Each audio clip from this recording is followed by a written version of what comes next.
Good evening. Welcome to this evening's Urban Renewal Authority meeting. I will call the meeting to order and ask the clerk to call the roll. Chairman Ford. Here. Vice Chair Bullock. Here. Mr. Amador. Present. Mr. Teeter. Here. Ms. Carson. Present. Mr. Benson. Here. Mr. McEldowney. Ms. Elliott. Present. Mr. Douglas. Present. Mr. Chairman, you have a quorum. Thank you. Please let the record reflect that Mr. McEldowney is not with us at this time. He did phone ahead and say that he was going to be a little late, so I'll let the record reflect that when he joins us. Now I'd like to ask the audience to stand for a moment of silence, followed by the Pledge of Allegiance.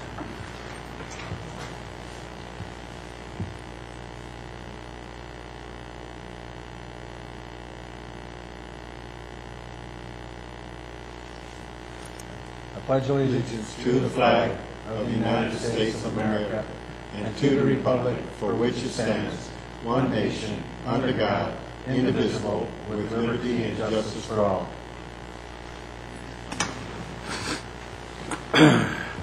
First item on the agenda is taking care of some minutes. We have the meeting minutes of May 21st, and I need to ask for a motion to allow Board Member Amador and myself to abstain from voting on the minutes. Board Member Amador was not a seated member, and I was excused from the meeting. Is there a motion, Mr. Bullock? Motion to excuse Board Member Amador. Motion to excuse Board Member Amador and Board Chairman Ford.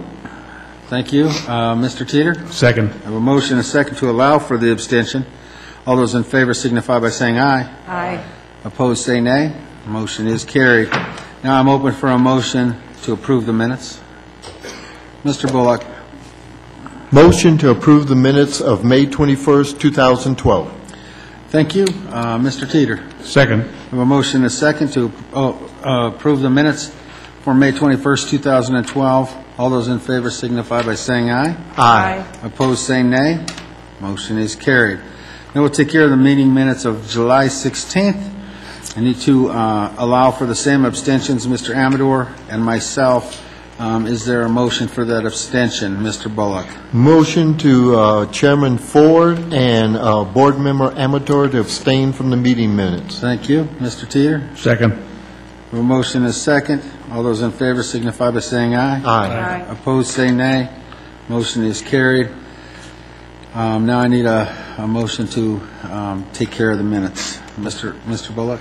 Motion to approve the minutes of July 16th, 2012. Thank you. Mr. Teeter? Second.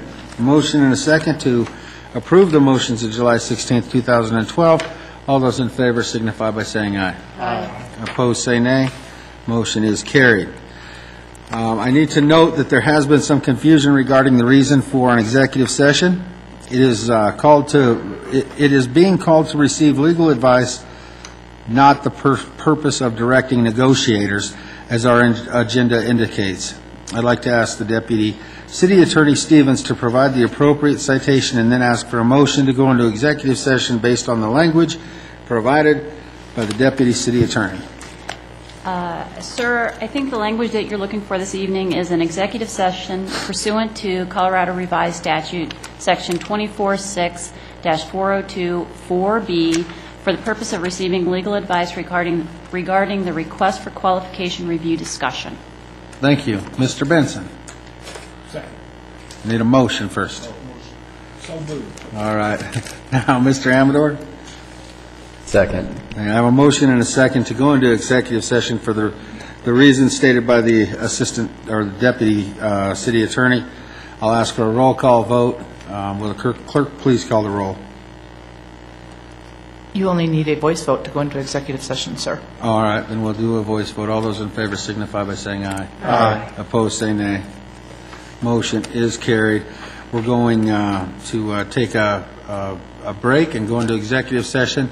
Our intent is not to keep you all waiting here all night, so please bear with us, and there's some soda machines and stuff out here in the hallway, and we'll be back as soon as we get done with our legal advice.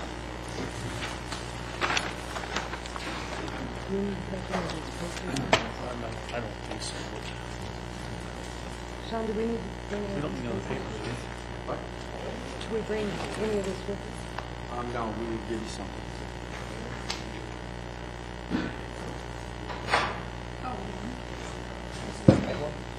Well, no, I just, Did you,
Thank you all for being patient. We are back in session with the Urban Renewal Authority. I'm going to ask Deputy City Manager Jim Hayes to lead us through the rest of the agenda from here until we're ready to adjourn, just because of the two different developers being here. Thank you, Mr. Chairman, members of the Board of Directors. I'm going to run through a quick project update, and then we'll go ahead and turn it over to our first developer and proceed with the rest of the program. Again, the city staff has provided updates on this project every 2 to 4 months since the property was purchased in August of 2011. The last formal update was in October. And just for the public's benefit, the URA board is an independent body, and the city council serves as the board of directors, with our city manager as the executive director of the URA. Request for qualifications for a master developer was released on October 14th. Staff did promote this throughout the economic development community, including an ICSC Alliance presentation in Denver. The RFQ presentation was also submitted before the development community on November 8th. We hosted an event here in Chambers. Probably about 35 to 40 people attended that meeting as well. We did an addendum to the RFQ released about a week later based on some clarifying questions that we received at that presentation. The deadline was December 5th. Presentations and interviews with 2 development teams were held on January 15th. And staff and our 2 consultants that helped us with those interviews believed that both development teams were considered qualified and were invited to present to you tonight.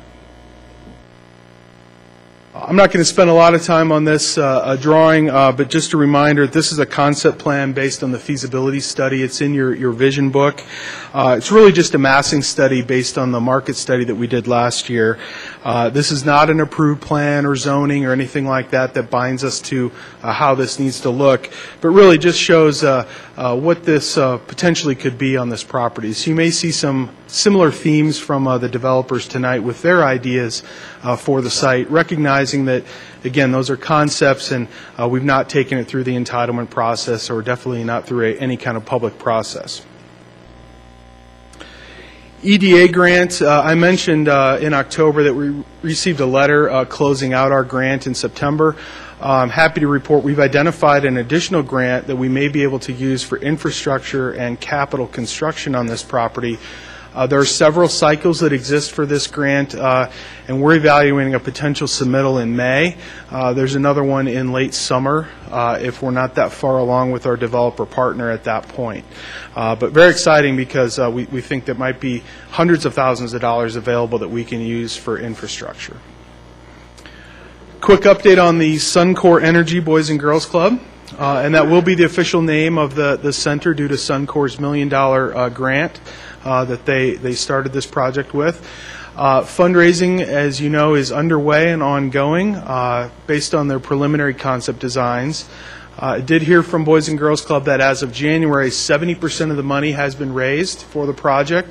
They need to hit 80% to commence construction, but they have retained their architect and are meeting with planning staff shortly to talk about how this can be integrated into the project. And Michelle Halstead and her team are also working with Boys and Girls Club to kick off this community campaign to leverage the city's $250,000 match. Quick update on building abatement and demolition. For those of you that have driven by the property, everything is cleaned up at this point. We had some construction debris landfills that were identified on the site that caused some delays late last year. We also incurred additional costs, well over $600,000 to complete the remediation. But the objective here is really to get that no further action letter from the state. So we're in that process right now, finalizing paperwork, finalizing pay invoices, and making sure that contract gets closed out. I want to point out here that the original contract that the URA approved was $2.25 million, which included the contractor work and, thank goodness, an insurance premium, which we definitely used to get the remediation costs offset here. The total gross cost for remediation essentially was double what we thought it was going to be as we got into the site, so it was about $4.7 million. We do have about 1.8 that's being reimbursed through that insurance policy. And again, we paid a $50,000 premium plus a minor deductible to get that reimbursement.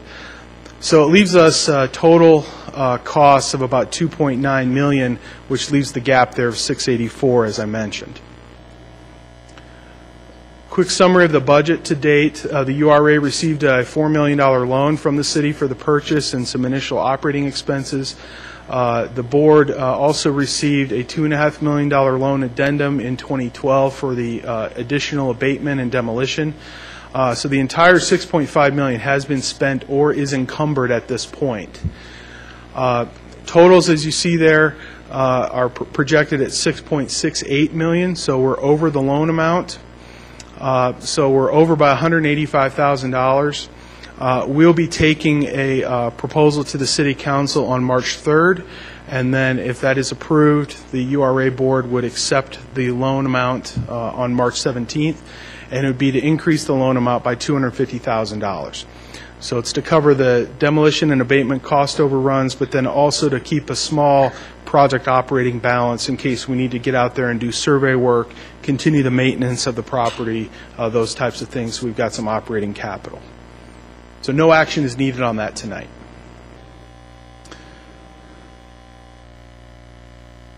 So I just mentioned those. Next steps, again, will be for the council to take action. The URA board would then take action on that loan addendum to essentially accept the loan amount and to appropriate those funds.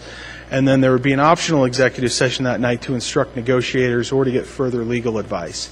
We're also planning a more public update to the City Council and the URA in the second quarter, depending on how negotiations are going and if there's any major project updates at that point.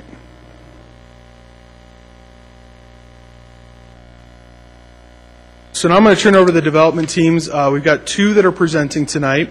We've got Woodhawk, represented by Kevin Hawkins. He'll go first. We've got about 30 minutes for his presentation.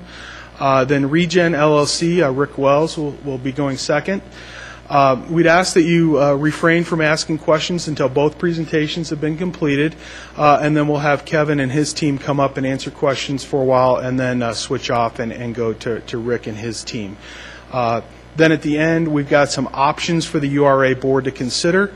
And again, you can take action tonight, but you're not required to. We do have that other meeting scheduled for March 17th as well. So I'll load up Kevin's here and we'll get started.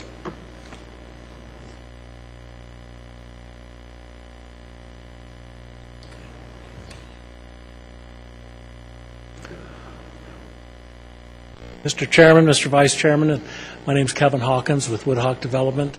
It's a pleasure to be with you. We appreciate being considered and invited to share our thoughts on this Mile High Greyhound Park redevelopment opportunity. And I'm going to try to stay within my time frame. So this is your property. You know where it is. This is our management team. This is how we foresee this going forward. Every project is a partnership. It's a partnership both on the public and the private side. On the public side, it'd be the city and your board with the URA.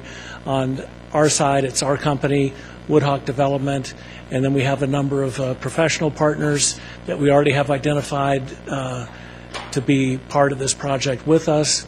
And then, of course, you always have a lender, and they are, in fact, a partner on every project because the criteria they set, and they have a big voice in every project.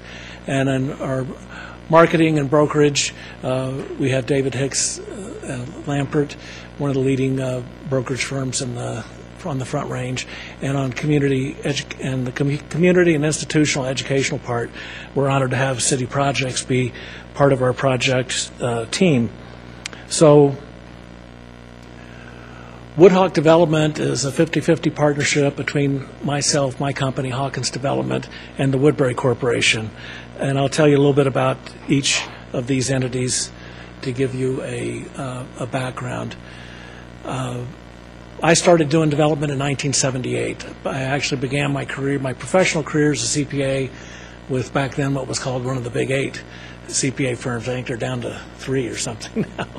But that's how I started my career, and I've been a partner in over 80 projects from coast to coast, from California to Florida. Done all types of projects, single-family, multifamily, high-end specialty retail, grocery-anchored, commercial, and involved in everything from site acquisitions, the entitlements, financing, the construction management, property management, and disposition. You can see how gray my hair is and how tired I must be after developing since 1978. So I've recruited my son to start helping out a little bit and pull his share of the load.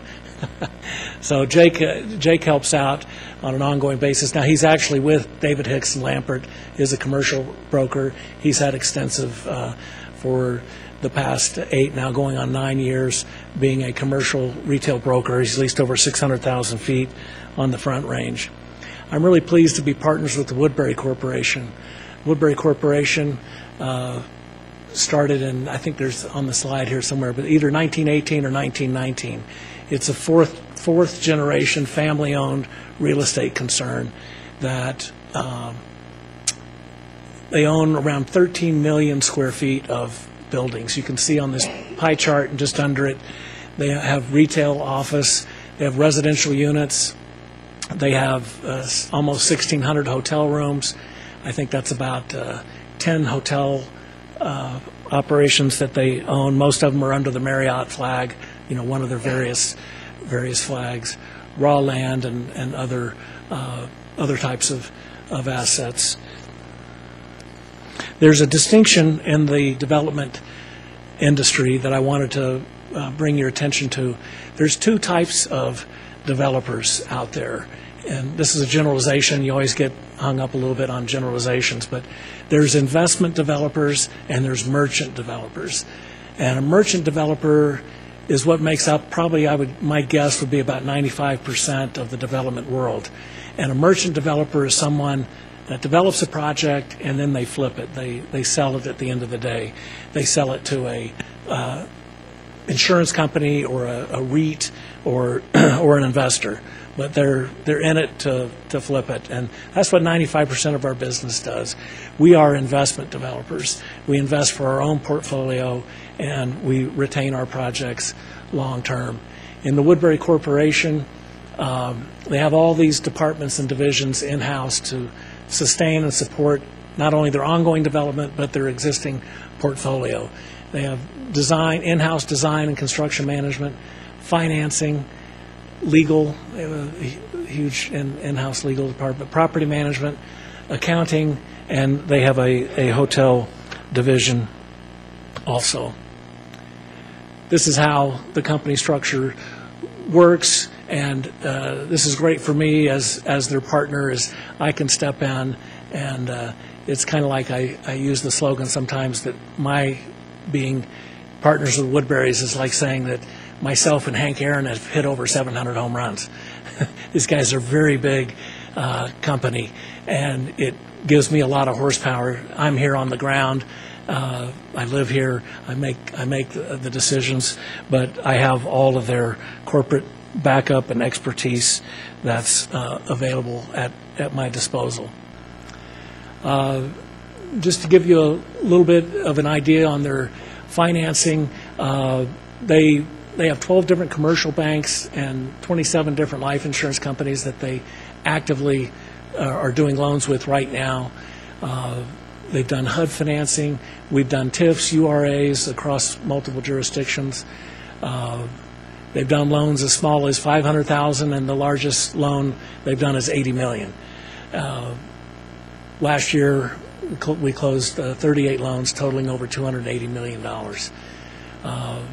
And the one other point I'd like to make here is since their inception, which I think was 1919, They have never defaulted on a loan, and since my inception in 1978, I've never defaulted on a loan or given property back in lieu of a foreclosure. So we've performed on every single loan obligation we've ever engaged in both of our histories. Their history is a little longer than mine. These are some of our professional associations and affiliations. I'm sure you're familiar with all of these acronyms: ICSC, NAOP, IREM. This is the property management. I want to focus on that because there's an organization for everything. But Randy Woodbury, who's the president of Woodbury right now, he has just recently served as the chair of all of IREM. They are very good property managers, and with the focus on property management, when we develop a project, and since we're not going to flip it and sell it, we develop it knowing we're going to maintain it, we're going to manage it, we're not only going to finance it, we're going to refinance it when the loan's due, and we live with these projects long term. So we make a little different choices on building materials and the sustainability of a project, knowing we're going to own it long term. Here in Colorado, we own I think that's 8 projects, but we have Adams Crossing. It's about 700 acres in Brighton, where the new Adams County Government Center is. We sold Adams County that 90 acres. We have the Aurora Metro Center, which is directly across the street from the Aurora Mall and also where the Aurora City Hall is. We're excited about that because we're getting a light rail station on our property. Castle Rock is a small project we did down in the Castle Rock trade area. Centennial Corners is on Arapahoe and Centennial. Creekside Village is a 160-acre mixed-use project in Thornton. We have a 100,000-foot building we own in Parker that was an old Target building that we're redeveloping. We have a 100,000-foot former Walmart we're redeveloping in Thornton also. And then we were also the recipients of an RFQ and an RFP with the city of North Glen on a redevelopment they want to do next to their governmental campus. And we're just completing phase 1. I'll show you some things on that. So this is our master plan for the Adams Crossing project. This is a 700-acre mixed use. We'll have office, multifamily, single family, and there are government uses here. It's a great piece of property. We don't have an option on this. We don't hope to buy it. We own this project. This is the Aurora project that's across. You can see on the aerial on the top is Aurora City Hall, and to the left that's the Aurora Mall. And this will be about 1 million square feet that we develop on about 62 acres. This is the project in Thornton at 128th in Quebec. It's across from a new Walmart. We've got about 17 acres of commercial up front and 234 single-family lots in the rear. This is we're calling it Webster Lake. This is the North Glen. You can recognize that lake. That's their Webster Lake Park. And we did the first phase. This one interesting point I'd like to bring to you is the city issued an RFP. They chose 2 different people at 2 different times to execute a development on this project. Neither of the prior people that won the award were able to do anything on the property, so they did another RFP. The second one wasn't able to perform, and we were the third one. And our buildings are right here. We're fully leased. It's fantastic. It's about 60,000 square feet. Primarily restaurants, but a great mix of restaurants. It's a great project, and we're thrilled with the way it came out, and we believe that the city is too. But you can call and check, see if we did what we said. But we pride ourselves on doing that. I thought we'd throw a couple of slides in here. The Woodburys have done a couple of research parks. This one's in affiliation with the University of Utah. This one's with Utah State University. So we have that experience to create a joint venture with education, the private sector, and different research organizations that receive funding through that. So with that, I am going to call up some of our other team members, and I'm going to ask Sherry Kirschbaum to come up. She's with City Projects. She's going to talk a little bit about her role and her assistance that she's going to be as one of our team members. And then we're going to have Christopher Kenton come up. He's our architect and master planner. And then I'll come up at the end of Christopher's. Good evening. Thank you for having us here tonight. When Kevin first asked me to join his team, I was really excited once I learned more about this project. It does seem like Commerce City is on the verge of great things, and you've all given a lot of thought to how best to continue to nurture and grow your community. City Projects is a firm that I founded after being the president of Mercy Housing Southwest, which is a affordable housing nonprofit. They're the largest nonprofit in the country that builds, manages, and develops affordable housing for both the workforce and seniors. When I left Mercy, well, while I was at Mercy, we talked a lot about the impact that quality affordable housing had on people, families, employers, and communities. And it was from that belief that I started City Projects to expand that concept to include successful projects in all sectors. And what I mean by that is that now, a decade later, our scope has grown, and we provide real estate consulting, development, financing, funding, and project management services to nonprofits, foundations, municipalities, and mission-driven companies to achieve social change through real estate.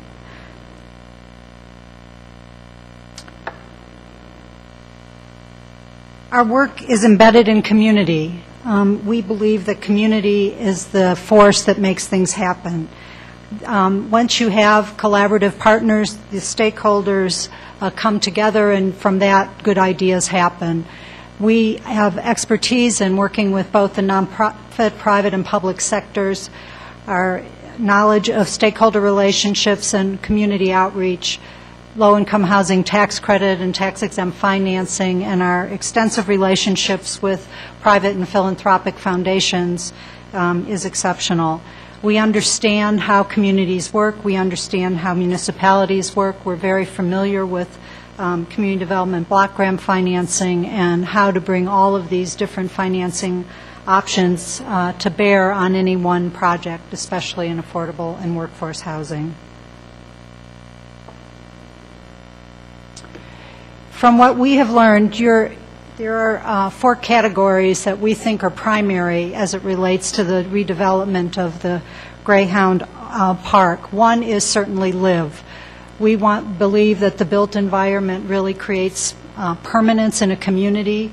Much of your housing stock, while there has been some new development, there are opportunities for additional workforce housing and especially senior housing that will respect the people that have been committed to this community for generations who are now finding themselves needing other housing options.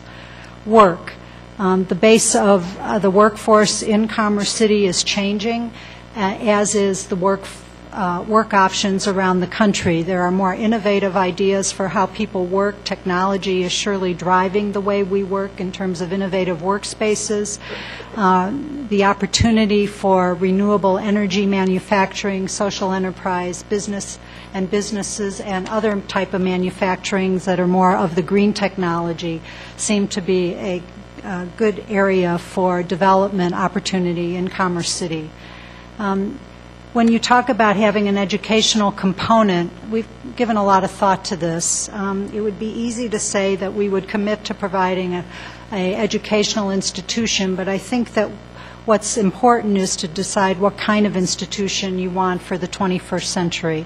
The way we work has changed, careers are changing, and what careers will be impactful in this community for the next 20 or 30 years are different than what they might have been previously. We believe that manufacturing, healthcare, and technology are the 3 areas that we would want to focus on and bring all of our connections and our ability to bring in leadership and new organizations and new companies to Commerce City. We would research that and really go after that in a meaningful way. Community, you have invested in really a fabulous new rec center, and then with the Boys and Girls Club coming in, but I do think there may be other opportunities for nonprofits, especially perhaps in healthcare, that would be a good addition to your community focus.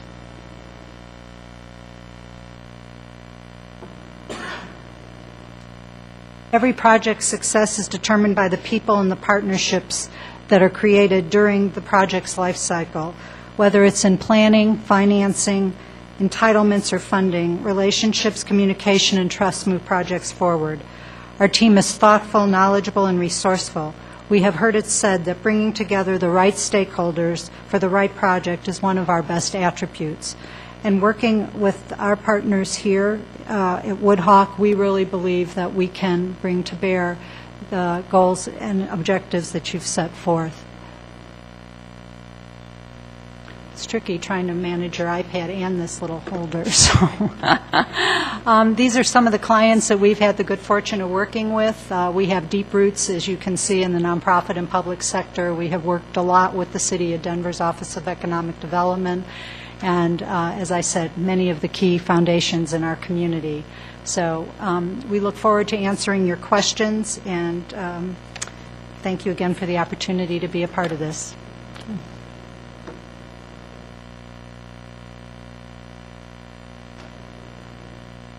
Good evening, Council. Christopher Kenton with SEM Architects. SEM is a full-service architecture planning and design firm that's been in the Denver metro area since about 1978. We focus primarily on private commercial development and have worked throughout this metro area on a variety of different projects. I'll go over a couple of those just to give you a little bit of history. Over our years, we spent a lot of time in the retail, commercial, office, and industrial sectors. Over the past decade or so, we've moved much more into the mixed-use, higher density, large-scale planning type projects, and one of those being the streets of South Glen in Centennial, Colorado, is a primary example of a significant retail redevelopment project that combines a lot of the similar uses that we're discussing here today, where we've got residential, retail, commercial, office, a variety of different uses. The big focus for us has always been about creating places, creating environments that people come and utilize on a daily basis, that become assets to the communities, that become public gathering spaces, and that has become what is the focus of our work and is relevant to this project here in Commerce City. Another example is the 29th Street Mall in Boulder, the redevelopment of the old Crossroads Mall. This is a significant project from not only the jurisdiction that we were dealing with in Boulder and their needs, but also just the complexity of a challenging site that needs to be redeveloped. A little bit of how we work. Again, we work on a large-scale variety of projects. Mixed use is always the deal these days, especially on these types of projects. Integrating those uses, integrating them into the urban fabric, seeing how we can start to tie those together, creating a catalyst project that benefits the community as a whole. This is 8th in Colorado, the redevelopment of the old University of Colorado Health Sciences Center into, again, another vibrant community. Another small example is where our reach has taken us from coming out of South Glen and 29th Street, moving into even some other jurisdictions and moving out into Iowa, where we're redeveloping another mall site into a town center component. Again, about creating a community place, creating something that is an asset to the surrounding context, the surrounding neighborhood, and becomes a vital part of the city. Another example, again, just to kind of give you our planning experience in dealing with these types of projects, is the end station at Ward Road, the old Jolly Rancher manufacturing facility, where we worked on the redevelopment of that project, as well as becoming part of the end line for RTD. We also worked on the Gates redevelopment project with actually our competitor here, and did a lot of redevelopment studies in that exercise as well. Lowry Vista, the old landfill just outside of Lowry. Worked on master planning and design for that project. That kind of takes us to our current site today here on the Greyhound site. And so we've done a little bit of planning and just kind of conceptualization of this project to just kind of see how the things work and how the things fit from what we're hearing from you guys and from what the goals and objectives of Kevin and his group may be. And so we've put together a couple little pieces just to kind of show you how our thought process works. And what we usually start with is what we call relevant examples, and we look out into the marketplace. One of the things that distinguishes SEM from a lot of our competitors is that we are a very market-based, reality-based firm. We try to create projects that are not only vital, but they're viable in today's marketplace, things that are going to have success, things that aren't just planning projects for the sake of planning, things that can actually go forward, be developed, and become, as we said, that asset to the community. So with that, this was an interesting project from the standpoint of starting with something relevant that we've known, and we chose 29th Avenue in Stapleton as that relevant mixed-use project, heavily residential, some small commercial, some small retail components, and we overlaid that on the site as a test just to see how it fits within the overall framework of the project. So this is kind of the first step of that phase for us, seeing how those types of things work into the plan. And then, again, all of this is kind of prefaced with the fact that we've had no discussions with anybody, so this is operating in a vacuum for all intents and purposes. We're just looking at concepts, seeing how the framework could fit, seeing what that could potentially allow us to do from a planning standpoint. We then created a conceptual plan sketch for this project.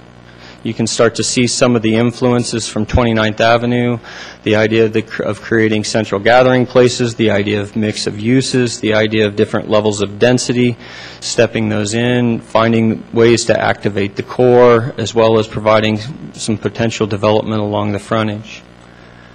And then we ultimately get to what we would call our conceptual master plan. And so this is kind of the end result of that exercise to see how those things fit. Again, like was mentioned earlier, very similar to something that you've already seen. And through the NIOP process and all the different iterations, it's not necessarily a lot different from a planning side, but what we start to begin to do in these exercises is we start to look at the viability and the reality of that plan and figuring out how the market can bring those uses to this site and how they would work in a market reality site plan. So with that, I'll turn it back over to Kevin and let him kind of finish up on it. Thanks, Sherry and Christopher. So we're really excited about this site. It's rectangular. You can weave a street pattern into the existing street pattern and integrate the new with the old. The retention pond that's at the east side of the property, you can see we're still incorporating that. We think where the King Super is and the drive aisles that go north and south through that King Super parking lot, as they come north, we want to invite people right into our project as they leave that project. And grocery stores create a tremendous amount of traffic each week, and we want to be seamless in our transition. This site's going to present some interesting challenges if you're southbound on 85 or Sable or any of that to left turn in. Left turns in are important access components to any project, and this is going to be a brain bender for us a little bit, but we have some ideas that we think can work. We think a large part of the project will be residential. We think we can create something special. I love the feel of that 29th, the green space, the green mall in the middle, and to make this a very pedestrian friendly throughout the project. So I want to thank you for your time and attention, and we'll stand by for questions. And just if to summarize, we feel like we've got an excellent, very long track record of performance on any component of development that is needed. We absolutely have the horsepower to finance a project of this magnitude. Fits right into our wheelhouse. We've never defaulted on a loan, and we've actually never had litigation over a project with the city, with a contractor. Not to say we didn't have disagreements, but we are just not litigious by choice. We like to resolve matters. And then lastly, a number of our projects, the one in Brighton, the one in Aurora, and the one in Northglenn, all three of those were partnerships with those URAs. And we've spent a lot of legal fees on banging out agreements because those ultimately end up being tri-party agreements. Your lender is part of that agreement at the end of the day, or else they're not going to fund unless they have some control and some say-so in how all that works. So we've spent an awful lot of time. We have some templates of agreements we think would save us some time and money, both of us, that we could make available to your legal counsel to review and see if those would be good starting points. So I have no idea where my half hour is. If I went over, I apologize.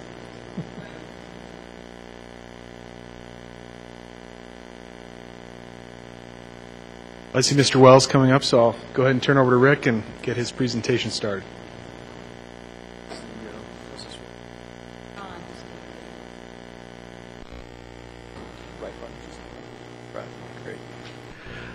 Hi, my name is Rick Wells. I'm with Regen LLC, and I'm excited to be here today with what we think is a great team that we hope to partner with the City of Commerce City and create something, and truly we hope is a rebirth of what was a Commerce City jewel.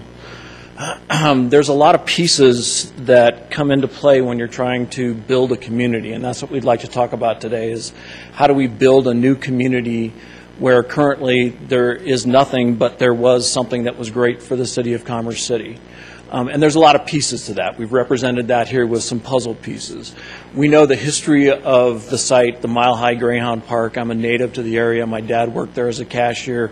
People in this room, we talked to a lot of people. Everybody knows and have been connected to that site. And it's important to keep that connection. And you'll hear us talk about how we incorporate that piece of the puzzle into building a new community.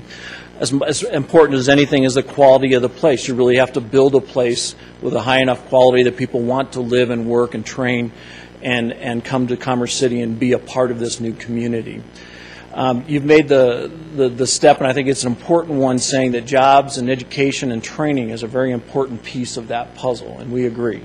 To make a community sustainable, to build a new place that people want to live and work in, having that component of jobs and education that reaches out to the youth, it reaches out to the elderly, it reaches out to people who are looking for new skills. It makes this place a place, and that is an important part of that puzzle.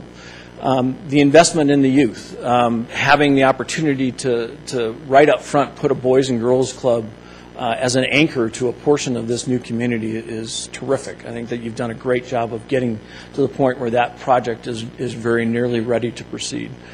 Sustainability, when you put all the pieces together, it's not just the environmental and the green pieces of it, although we will address that. It's also the economic and the social pieces. It's really putting all of those pieces together so that you do have an economically, socially, and environmentally sustainable community that you're building here.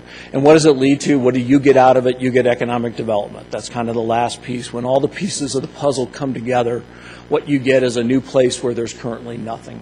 Where there was something great, it's gone now, and we're going to build something great again. How do we do that? We bring a great team of people together. And I think we'll introduce some of them, but I just want to go through the team that we're working with, and that's very much the way I've done projects here in the Denver area, is to put the right team of people together working on that project. I'm working with Regen. Our specialty is doing abatement, demolition, entitlements, complex urban infill projects. And it's easy to think right now you don't have a complex project because it's flat. It wasn't. We were there. Myself and Steve DiNardo helped bring that down to the ground and get through that part of the process, and that is just a part of it. You also have a flat site with no water, no roads, no utilities, no infrastructure to speak of. That's what makes it complex. You're also putting it into an existing community that makes it complex, and that's what we do. We've done it successfully all around town, and we're not going to go through a lot of our quals. We have those in the package. You've seen the projects that we have done in the city of Denver, and you'll see what that package also talks about what our team has done in the area. The Michaels organization is a national builder. They build communities. They come into places where there's a need for new housing, of mixed income, different types of housing, and they truly help build communities within that context. We're really excited to have them as a core part of our team. So regen, horizontal, building the infrastructure, the roads, water, sewer. The next step, the vertical part, the Michaels organization, talking about that residential, that key residential component of community building, and then Prime Store. Prime Store is, again, a national retail commercial developer that specializes in building new communities with a healthy retail commercial component to it. And so those are our primary development team members, myself horizontal, the vertical development on the residential with Michaels, and then Prime Store with the retail and commercial development. RNL, you'll recognize the site plan we're using as our site plan because RNL was involved in doing a study for the City of Commerce City that resulted in the site plan that you saw. We like it. We think we're going to go forward with that at least as a working idea. So you'll recognize RNL from that. Solar Village Homes, a consultant that we've been working with that has great ideas about how to integrate sustainability, solar design, some housing ideas into the fabric of building this new community. Steve DiNardo, your consulting you're familiar with. Steve, as I said, was the lead in helping do the abatement and demolition process we've just finished out at the site. Kimley Horn, a well-known local and regional national engineering firm, will help us with the infrastructure design, and they're an excellent firm. We've worked with them before. GBSM, Andy Mountain, is that outreach component that we think is very important. We will be doing community outreach. We've got some ideas about how we want to build this community, but as important as anything is talking to the people, yourselves, other stakeholders, neighbors, the industries in the area about what do they need out of this community and how can we help bring that to them. And so we're going to have an extensive outreach program led by Andy to get that feedback and then to start building that new community and building that trust with our new neighbors. This is the site plan we've talked about. You put the team together, you put the pieces together, and this is an idea. We recognize that this is just an idea about how we would put it together, but we think it's pretty thoughtful, and that's why we're going to go forward and looking at it, this as a kind of a concept to work with. You can see that we've reconnected the site from north to south, extending Parkway Drive from the existing location with a great signal down there on 60th, and then going north through the site to connect it back through the site, north to south, back into the community. You can see the spine going east and west, a new road kind of connecting the site back to the west and then to Parkway Drive. So divide the area into some what we would call quadrants or zones. The first of which, to the east part of the site, we're calling the community zone. And this is really an area where you can start to build a new community. You've already got that anchor with the Boys and Girls Club on the southeast corner, terrific place to start. What we would propose is to integrate the existing stormwater management area into a more usable area. Part of it is always going to have to be reserved just for stormwater, but you can also integrate that and rehabilitate that so it can become a usable space for the community. You couple that with building a new community park around that facility, and now you really start to have, along with your existing recreational center in the area, a true community area that people can start to live, work, play. You can see a good example in the upper left about how you can integrate stormwater into a more usable environment. And that's part of what we're talking about to start to build that community in that area. The residential core, right there adjacent to Parkway Drive, a mix of incomes, a mix of housing types is critical in any community. Think about it, your community, Commerce City. There's all sorts of different types of multifamily housing and duplexes and different incomes, and that's what we're going to get here. I mean, we're going to get a part of Commerce City, but a new part of Commerce City. But it still has to have that mix of different types of housing and different types of incomes to make this a good, sustainable community. The retail portion of the site, we would envision taking advantage of the sight lines to the site from Colorado Boulevard, Highway 85, and that intersection, adjacency to the existing King Super Shopping Center. So we're looking at the southwest portion of the site as being the primary retail and commercial area for the site. Excuse me, there's plenty of enough room there to accommodate large format retail, pad retail sites on the exterior, and this again is a place where you can start to build into the design community meeting places where people can go and grab a cup of coffee and do their business and hang out and be comfortable in that sort of gathering space. The main street is that walkable street that you always want to try and get, where people who are doing their shopping can turn around, walk over, sit down at a cafe on the street, or you have a residence above a ground floor retail opportunity there. So it's that connecting place. It's the place where people can go and walk back and forth between the various uses on the site. Lastly, the Training and Education Center. We've got some great ideas you'll hear about in a minute about how we might incorporate training, but we've reserved that portion of the site in the upper northwest corner of the site to where we think there's a great opportunity to take advantage of the fact that you do have a lot of land. You do have an opportunity to create a campus or a training environment that takes advantage of your ability to spread things out, have some open air portions of the site for training, have some trades and some skills training that you might not be able to do in a typical classroom environment. You do have a unique opportunity with the amount of land that you have here to create that kind of a training environment, and we're looking forward to partnering with you to make that happen. So what happens when you do all of this right? When you do all this right, all the pieces come together and you really are in a position where you're starting to build a community. I'm going to turn this over to Whitney Weller with the Michaels organization. She's going to talk about that residential and community building portion of our plan. Good evening. Thank you for having us here. We're excited to be here and be part of this effort to revitalize the Greyhound Park. I think Rick really touched on, and I know all of you are incredibly familiar with the really significant history of this site. I mean, not only the site, but how important it is to Commerce City and really Denver at large. And we want, I think that the first step in really thinking about what this could be and what this quality of place could be is understanding that history, thinking about how we might integrate it into a new community. What are the perceptions of, what are the memories that people have of this place? How do we take some of those, some of the activities, some of the programming, and really sort of honor the history, but also make it relevant for what we're doing today? Connecting it, this is a sort of a large, major site, and integrating that into the larger community so that people can kind of flow in and out, and make it part of the surrounding neighborhood. So it's not an isolated sort of historical site where the block is like one large block. We wanted to really bring it in, blend it, and invite people in to make this a new community for everyone. And that means intergenerational, that means mixed income. Those are the pieces that we want to bring together. We take that history, and that's one of the first things we start with in really thinking about what will make this a special place.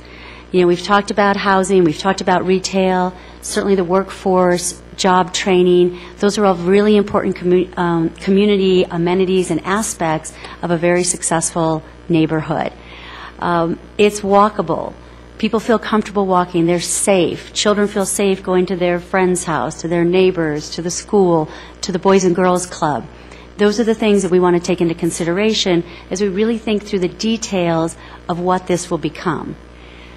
Program space, active space, green space that has maybe a ballpark, maybe a community garden. Those are the types of activities that really make a community feel like a community, that they can call their own, that they can be part of creating, participating in, which is really the history of this site with the Greyhound Park, where people came and they were a part of it. They participated. They brought their families. They had picnics. They bet on the dogs. But those are memories, and that's a history that we can bring into this development effort. That's what creates a distinctive character. There's lots of neighborhoods out there. There's lots of places for people to go and shop and live. But we want to really draw folks in, so it has to be a special place. And we take the history, we take ideas of connection, of open space, of families, and we bring those together to really create that distinctive community. Now, Michaels is a national affordable housing, mixed income developer. We have built over 35,000 units, and we own and manage all of those units. We built over 100 new communities that are similar to this site. So we wanted to just take a couple and kind of highlight how we did it, what are some of the aspects that actually tie back to what we're proposing here today, and that we will carry forward in really studying and understanding what's the best uses and how is this site going to best fit the needs of the community as well as certainly all of you. So this is, in front of you is Legend South, which is on the south side of Chicago. It's a 100-acre site, and one of the first pieces that we really took in was the history of this neighborhood. This is the south side of Chicago, an African-American community with an incredible history. Some would say it's really the origination of the jazz scene, and we really took that to heart and really sort of brought that into this new development. So, for example, we have phases that are called Mahalia Jackson, because she lived, played, sang, and did her thing down on the south side of Chicago. We have another phase called Savoy Square because of the Savoy Ballroom, which is a very famous African-American jazz dance ballroom facility. So those are the kind of things that we bring in, and you can see on the bottom slide or the bottom image, Savoy is behind the glass. We really celebrate the history of what was there in the past and how we can help preserve memories and create a place where people feel that they're part of that history. So a 100-acre site, 2,300 units, mixed income, mixed use, and all the components that we're talking about here. Residential, commercial, community space, community gardens. We even have an urban farm that we're just breaking ground on, which is kind of our, in that situation, that's our job-generating sort of activity at Legend South. And it's really, the buildings are important, but we have a strong management team. We do what we call blended management, where it's not just about collecting rent and dealing with work orders. It's also about understanding what the needs are of the families who are living there and really creating spaces and places for them to grow and to meet the needs and their own desires. So those are important aspects of what we look for. This is Jordan Downs in Los Angeles. We wanted to use this as an example. We're looking to really break ground probably late this year, early 2015. But what's great about this example is that the Michaels organization is partnered with Prime Store. So we have already been working together for several years on creating this really exciting 1,400-unit mixed-use redevelopment effort on the south side of, kind of fond of the south side of towns, of Los Angeles. So here, again, is a 100-acre site. You can see some of the components that Rick went through on what we were proposing here for the Greyhound site. So you can see the spine kind of cutting through the middle, kind of the curved street, where you really begin to connect this site, which is currently one big block, with the sites to the east and west. Up in the corner, the pink buildings, that's the commercial site, up to 150,000 square feet of commercial space, as well as integrating commercial sort of in the first floor along that spine to create energy, to draw people into the community. And then if you look right in the center, that big red building is our 50,000 square foot community center. And it has green space adjacent to it, so we have an opportunity to really create sort of a central community park, as we sort of describe doing on the edge of the Greyhound Park. But these are components that we really look at as we evaluate a site. How can we build quality housing, a neighborhood where people feel safe, that's connected to the larger community, that provides spaces for people to live, work, play, and to really, improve their lives and meet their own individual goals. So again, this is a great example. These are the types of activities that go beyond just the buildings. Again, the lower one is a good example. That's, again, at Legend South on the south side of Chicago. You can see the mural in the background. So that mural, again, celebrates the history of this neighborhood. It's an integrated part of the new community. It's actually one of the most featured elements in Chicago right now. As Mayor Daley was going out, this is where he had his sort of so long speech in front of this mural. So it begins to become an important component not only for the community center, for the families who live there, but really the city at large. Our youth, there's nothing more important than our kids, and really starting early on in providing support for them, providing opportunities for them.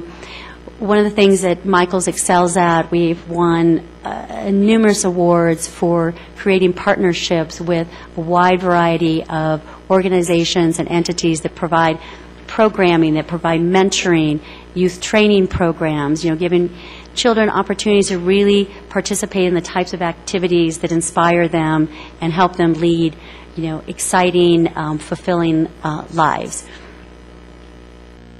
So what I'd like to do now is turn it over to Leandro from Prime Store, who's going to talk a little bit more in detail about the commercial component of our plan. Good evening, everyone. Honorable Chairman and Board of Directors. My name is Leandro Tyberg. I'm President and Co-founder of Prime Store Development in Los Angeles. We are a national developer currently with about $750 million in assets under management. We work on public-private partnerships, complex projects like this one. But for me to spend time telling you how qualified I am is rather useless. The truth of the matter is that the worst value I could provide is telling you what you're going to get or what you deserve. At the end of the day, Prime Store is a facilitator with the tenant community. That is all we do. We do not do housing. We do not do office. We only do retail. And like our competitor, we are members of all of those organizations. In fact, my partner is a trustee of ICSC, and we created the Hispanic Markets Initiative at ICSC, now in its 4th year. What we do because it's a passion and because it's what we love. And quite frankly, for me to present a plan of what the tenant community thinks of your site would be a falsehood. We have not approached them yet. What we need to do, if we are awarded this project, is sit down with you, sit down with the community stakeholders, and understand what it is that you want. Understand what kind of sales tax generation you'd like to see. Understand what jobs you'd like to see created here. And ultimately design a project that is less about a shopping center and more about a sense of place. We say in Spanish that when we design, we use el concepto de cariño, which basically means tenderness and care. That's how we approach all of our shopping centers. Each one is unique. All of these are not stock footage. These are our centers that I've built. Each of them has a very unique art component. Each of them is done collaborative with the stakeholders. And at the end of the day, by working together and understanding what it is that you want and what you need and what the community wants, that's how you do a collaborative, successful project. We consider retail an opportunity to give back. It's an opportunity to create a social fabric, much as what you've heard this evening. We're creating town centers. We're creating places where the entire family can come. It's not just about bricks and mortar. It's about the people that go there. It's about the amenities. It's about the fountains. It's about the benches. It's about the opportunity to shop with your family, whether the husband wants to shop or not. Sometimes we just like to be outside and sit down and look at the trees. At the end of the day, it's about sales tax generation, jobs, and economic development. That's all we do. That's what we do. And we love doing it in a very, very passionate way. Winston Churchill once said, and I share this with the team, that we shape our buildings and thereafter they shape us. We have been shaped by the experience over the last 20 years of all the communities that we've worked in. And like our competitor, we are not merchant developers. We hold on to everything that we develop. We want to be a part of this community. Unlike others in this room, I am not a native son of Commerce City. I feel like I am a guest here, and I consider that an honor to learn about your community, to be educated about the opportunities, and then ultimately to be a champion within the tenant community to champion the cause and explain to them why they need to be a part of this wonderful project. Thank you for your time. Thank you, council members. Speaking of jobs, there's a couple other slides. So I want to divert a little bit from what the slide says. You can read that. But what excited the Michaels organization about this RFQ was the educational and institutional component that the Commerce City had the vision to include in their plan. So we've taken that to heart, and that's what's one of the most exciting things for me about this project is the ability to bring that vision or implement that vision that you all have set forth. Our goal is to connect the workforce that will be created by 7 to 10 years of construction on this site, of this 60-acre site, with educational and job opportunities for local Commerce City residents, including residents that may actually live on the site. We believe firmly that this absolutely should be a national showcase for urban design and construction technologies, and opportunities for green business incubators, connecting technology with all of the trades you see up on the screen. In order to implement such a plan, obviously we need strategic partnerships. We are in dialogue with the Colorado Community College System and have had multiple positive conversations with them about their goals and how they align with the potential opportunity we see on this site. Certainly, Workforce Colorado and recent legislation, the Colorado Career Pathways, could help us fund such an endeavor. I won't go through this whole slide, but Michael's, through one of its programs, Neighborhood Networks, has created over 1,500 jobs or placed folks into jobs. We're experts at aligning the public sector with the educational institution framework that's in place along with the private sector. I call your attention to two examples. I'll go through the second one. In Boulder County, there was a pilot project which basically showcased sustainable development technologies. That was a public-private partnership with the end result and goal of creating green training and jobs. And those are some of the ideas that we hope to bring to this endeavor. And I will now transfer it back over to Rick to close. Scott. Lastly, we'd like to talk about sustainability. And again, as we said before, it's not just the green part of it. We talk here in this slide about the green parts. You've heard about some of the ideas we have in terms of community gardens and rehabilitating the stormwater facility out there into a usable environment. And we have experience in doing all these sorts of things. The ND site, because you started with a brownfield site, you have a great opportunity to make it a lead ND site and make it a true example of sustainable development. Opportunities, community gardens, how you build things, your waste, using smart construction techniques. We have all of those skills on this team to bring all of that to bear on this project. But again, it's not just the green built environment. It's how do you work within that environment. It's the social part of it. It's building a place with different types of people and different incomes and different ideas and different ways of living together to build a new community and giving them a place to do that. Our team does that. I mean, you can look at our quals. We have built communities. We have built right here in Denver. We've built all over the Front Range. We invest on our own projects. We bring the money. We put the projects together. We bring the financing. It's a critical part of it. Your financer will be a partner in this project, as will the city. One of the primary financiers for this project is you. The Urban Renewal Authority has started this project with an investment of $6.5 million.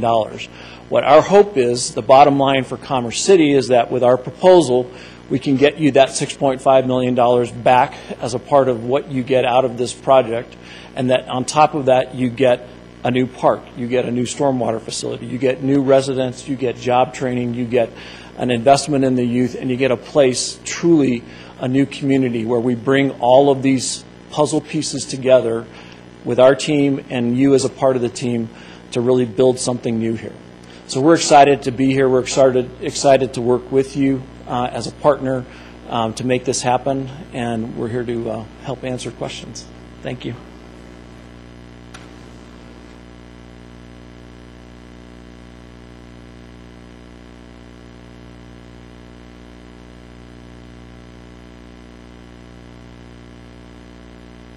All right, thank you, Mr. Chairman. I'm going to go ahead and turn it over to the board now, and Mr. Hawkins, and we'll go through some questions, and then when you've concluded your Q&A with him, we'll have Rick come back up. Perfect, thank you. I'd like to first thank both developers for your presentations.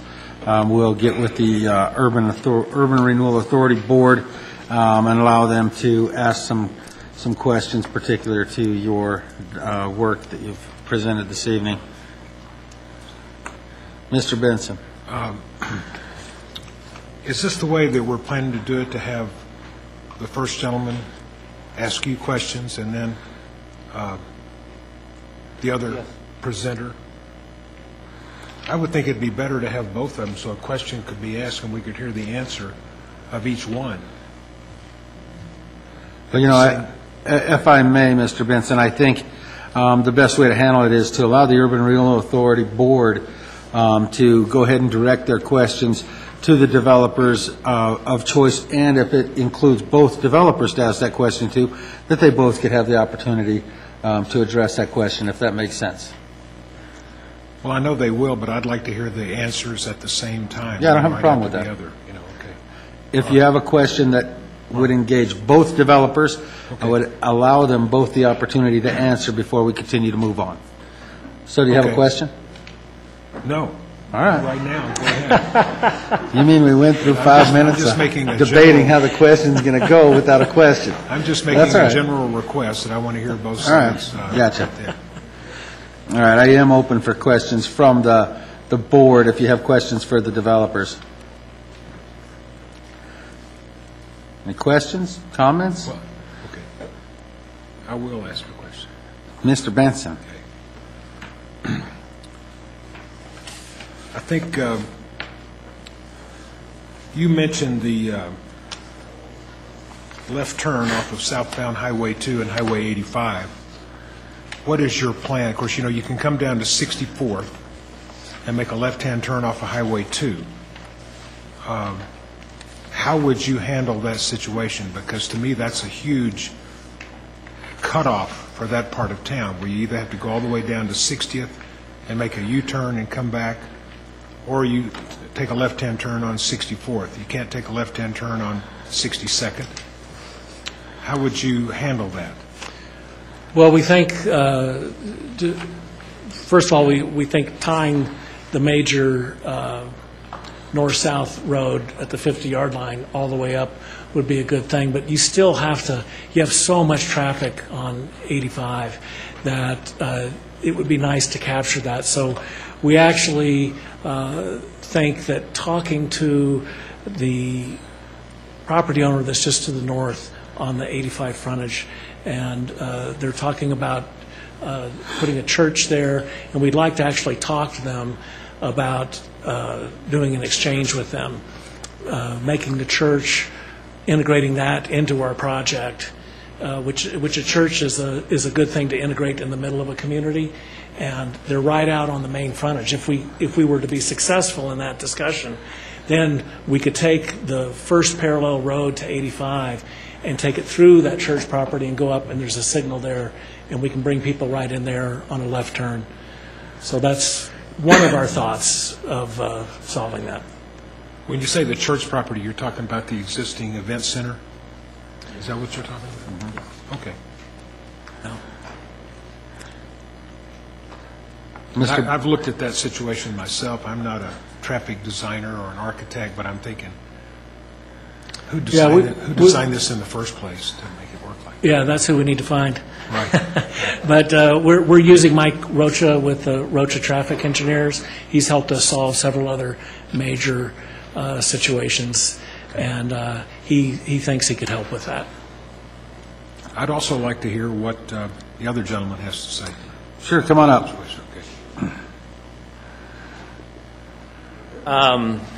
That is a difficult question because there's not an easy answer, and there's not a cheap answer to it, unfortunately. I mean, as you said, you'd like to look at that intersection, say, build a road here, put an intersection there, and you can fix it. Unfortunately, because of the grade change with the highway coming underneath the railroad tracks and not being able to get to grade until you get past 60th, I could tell you we got a great answer. The answer is there isn't a great answer. I mean, the answer is it's a whole lot of money, and it's probably more than you can afford to put into this project right now.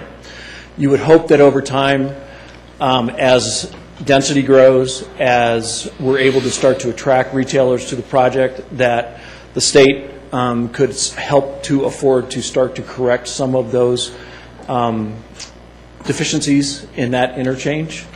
But I'm not going to hold that out there as a great hope. What we hope is that by connecting this area firmly to the south along Parkway Drive, that we are able to get a good flow of traffic going north and south, and perhaps make some improvements, signalization, not sure what it is exactly. That's why we have traffic engineers at the triangle intersection down there to try and move more cars through there more efficiently to get to the site. Because the best single access to the site from the south is on Parkway coming off of 60th. So it's a tough question, and I'd love to tell you I got the answer, but quite frankly we don't. It's expensive. It's a question of how much can the project afford to build in terms of new improvements there, and I don't think it's something that you go in and attack right up front. I don't think you can afford to. I think you hope to build it over time and see if you can make incremental improvements. Okay. Thank you. Mr. Amador. First of all, I want to say thank you for the RFQs and the presentations tonight. My question is, if your company was successful, roughly what would be the time frame for a complete build-out? That is a crystal ball question somewhat, but I would say a project of this size, 65 acres, you have to take into account cycles in the marketplace, which we just came out of a really bad cycle that slowed down everybody's absorption. But I would say a project like this could be 3 to 7 years.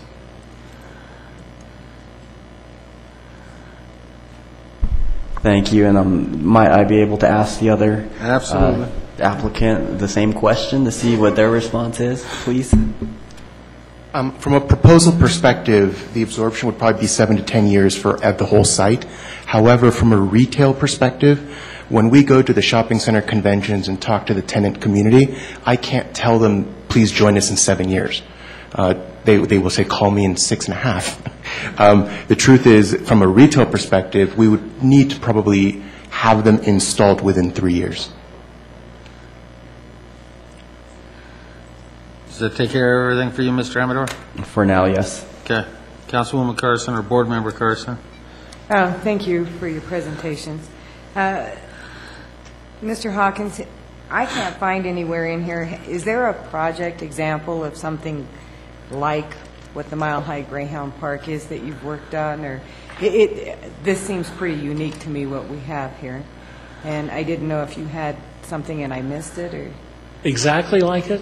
No, not exactly, but just as yeah. unique as this is, and... I don't know. I'm sure that we have in our history of what we've done. We tried to show specific examples of the different components.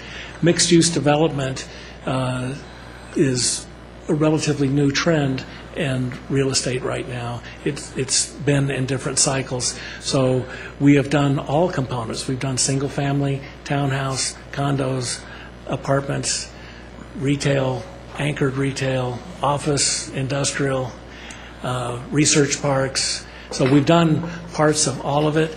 I did not, as far as a 100-acre mixed use just like this, there's probably not one we can throw up there.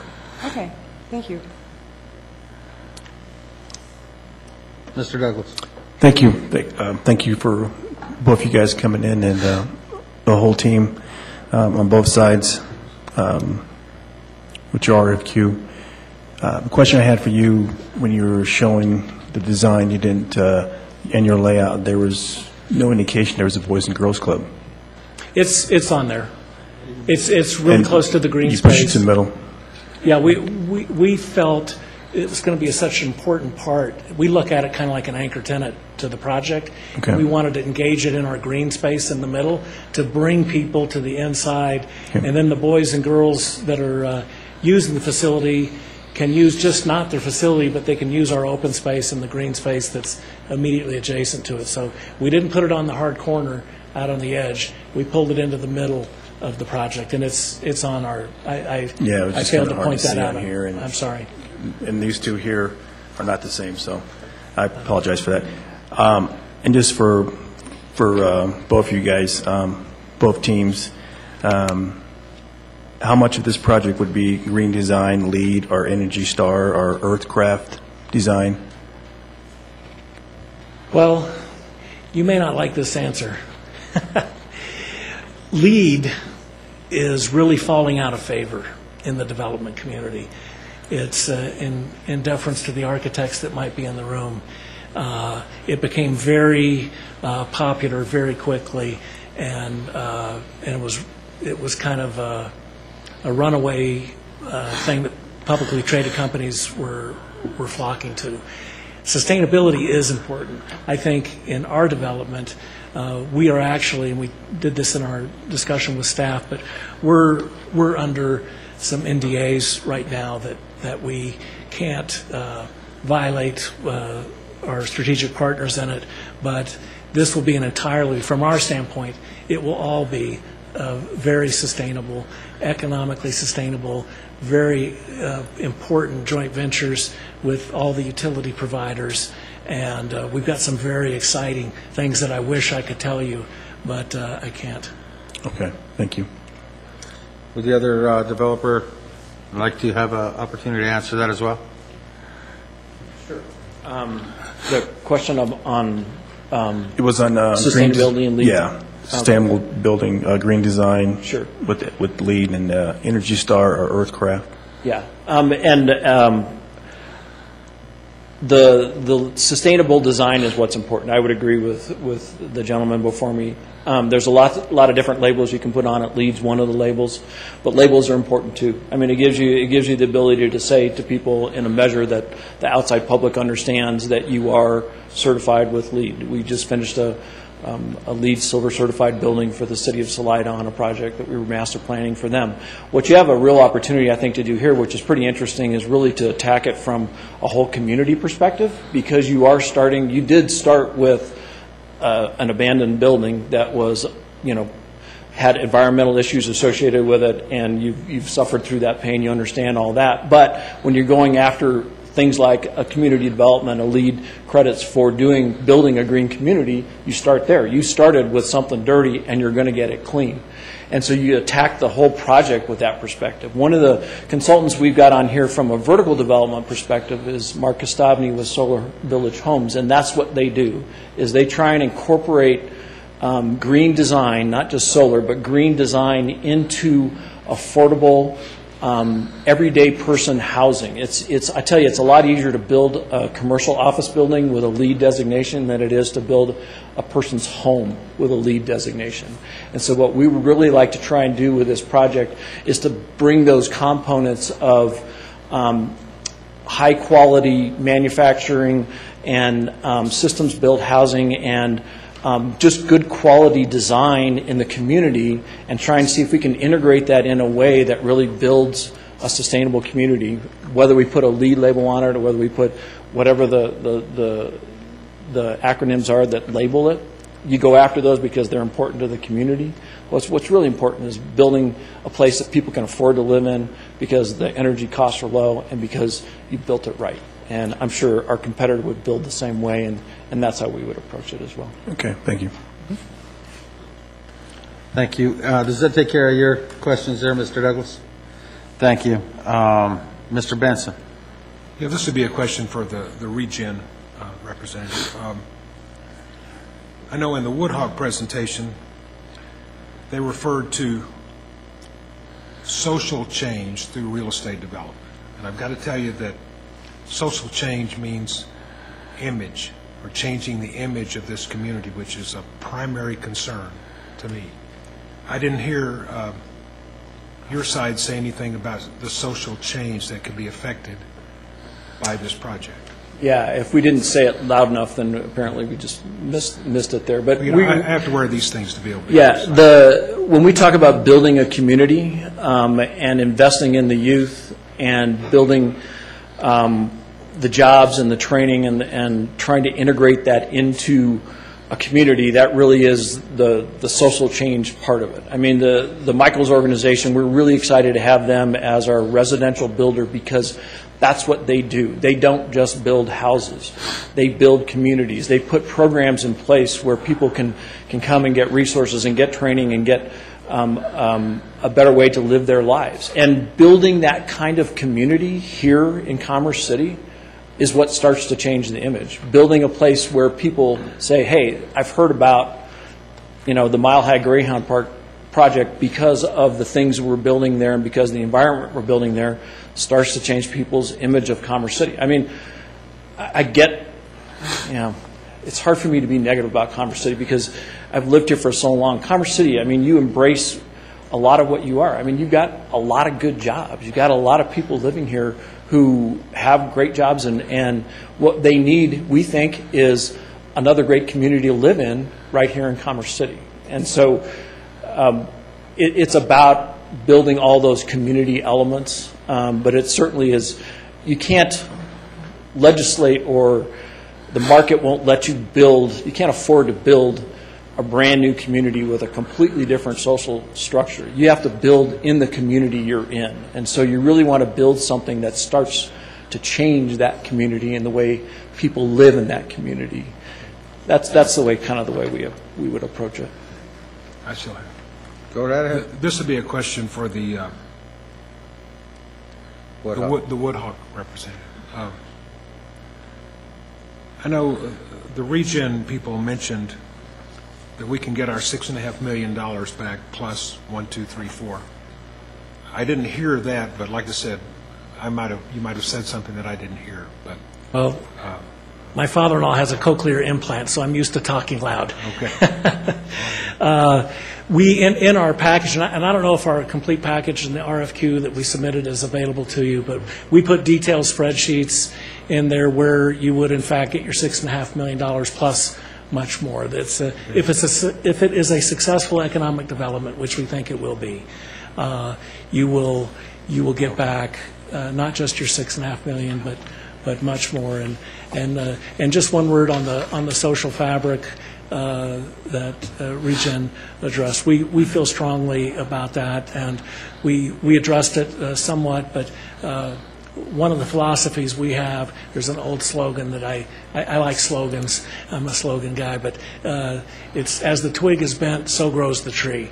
So as you start the very first phase of the first building in the first phase of this project, everything has to be working towards the end goal. And it's a partnership with the community, the city, the residents, URA, the developer, the lender, and that's how you get a successful project, to be inclusive and collaborative. Did that take care of all your questions there, Mr. Benson? Yes. Yeah. Mr. Bullock. This is a question for both teams. Provided that, say you were selected, what would be a time frame on turning the shovel over and getting started with the land and moving forward from there?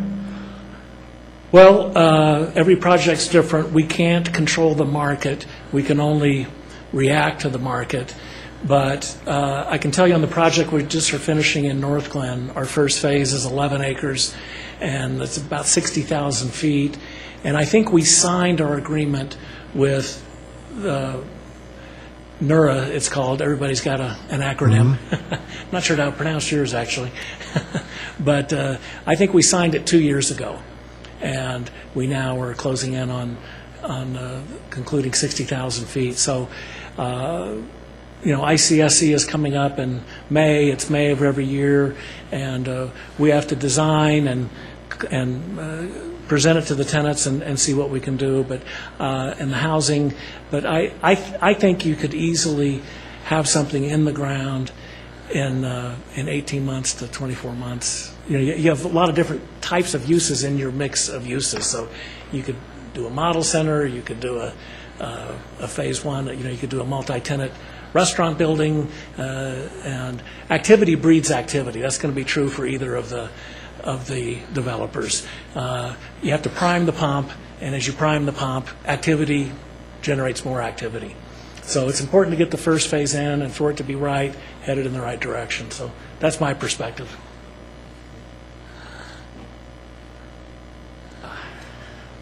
Well, we turned dirt 6 months ago when we started tearing down the old. That doesn't count. You're not going to give us credit for that. Okay, all right, never mind.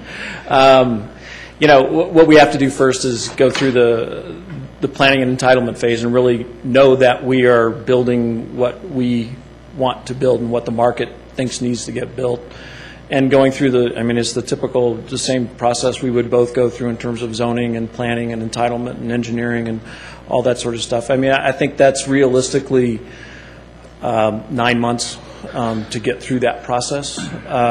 At that point in time, it's going to be up to the market. I could see if the retail comes on and is as responsive as we would like it to be, and we know that there's a good possibility that the first phase is going to include residential because we've brought our residential developer to the party with us.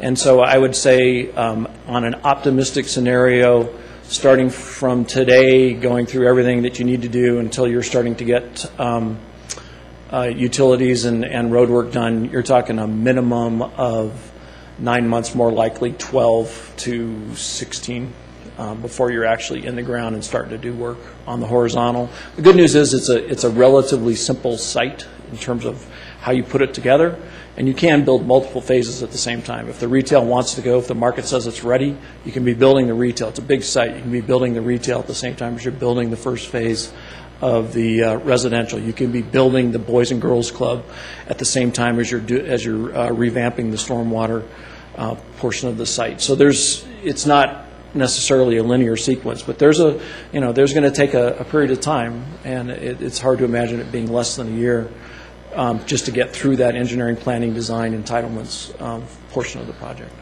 Thank you. Mr. Amador. Thank you. This question is geared toward the residential portion of the project. With the Stapleton redevelopment project in proximity, what would be the target price point for the affordable housing portion of this? I understand that there are a lot of variables to get this thing to pencil out, but could you elaborate on how you would go about the affordable housing piece? Would we have some higher end units that are there along with a portion of affordable housing? Could you elaborate just a little bit? Yeah, I think it's important to have a mix of housing products, both in terms of square footage and lifestyle. One of the really interesting things we're just reviewing on our another project we're doing that's heavily residential is the millennials, these younger kids. Home ownership isn't as important to them. It's really not, and they'd rather rent something small that's sustainable and a low carbon footprint. But to specifically answer your question, we'd have to do an actual market study, but in general, I think you need a variety of price points so that it helps your absorption, it helps the project come to market, and it helps being inclusive, and it helps create a community, because every community has a variety. I would think as a price point for a for sale product, the affordable product would be in the $150,000 to $250,000 range, and then you would have variations. You'd have steps that go up from there in $50,000 to $100,000 tranches that go up. And I don't think there's going to be any $1 million homes in the project from that standpoint. So I think not just price point, but the type of product that's there is important to have a mix. Thanks for giving me a chance to talk. We specialize in mixed use and mixed income developments. That's sort of what Michael's, kind of our bread and butter these days, because really communities need mixed income, right? We need housing for our lower income families, and we need housing for our middle and higher income families. So that's how a traditional neighborhood evolves, right? It isn't typically just one type of population or one type of income level. A single block might have somebody who pays $500 in rent next to somebody who owns a condo that's worth, $500,000. I mean, that's kind of traditionally how cities evolve. So we spend a lot of time sort of understanding what the needs of the community are, certainly looking at the market study. But I think to give you a good example, I talked about Legend South before. I think that'll help kind of set the stage for what you're looking for, because we wanted to provide housing for very low income, moderate income, which was kind of our affordable tax credit, kind of low-income housing tax credit units, which is about 60% of AMI, and then we wanted to provide market rate housing. But the market rate, because it was really kind of a desolate community with some really challenging social problems, we really didn't have much of a market demand for market rate units when we first started construction.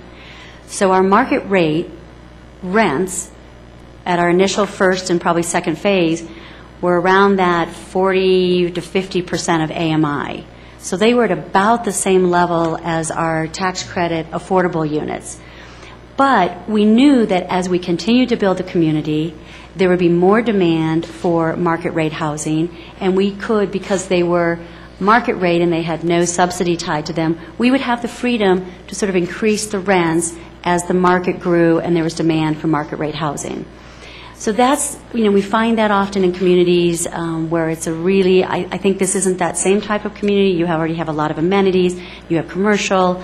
You have sort of a stabilized neighborhood surrounding this site.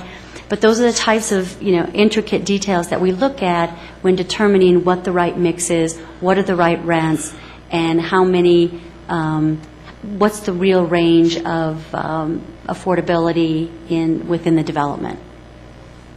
That answer a question? Yes, thank you. Thank you.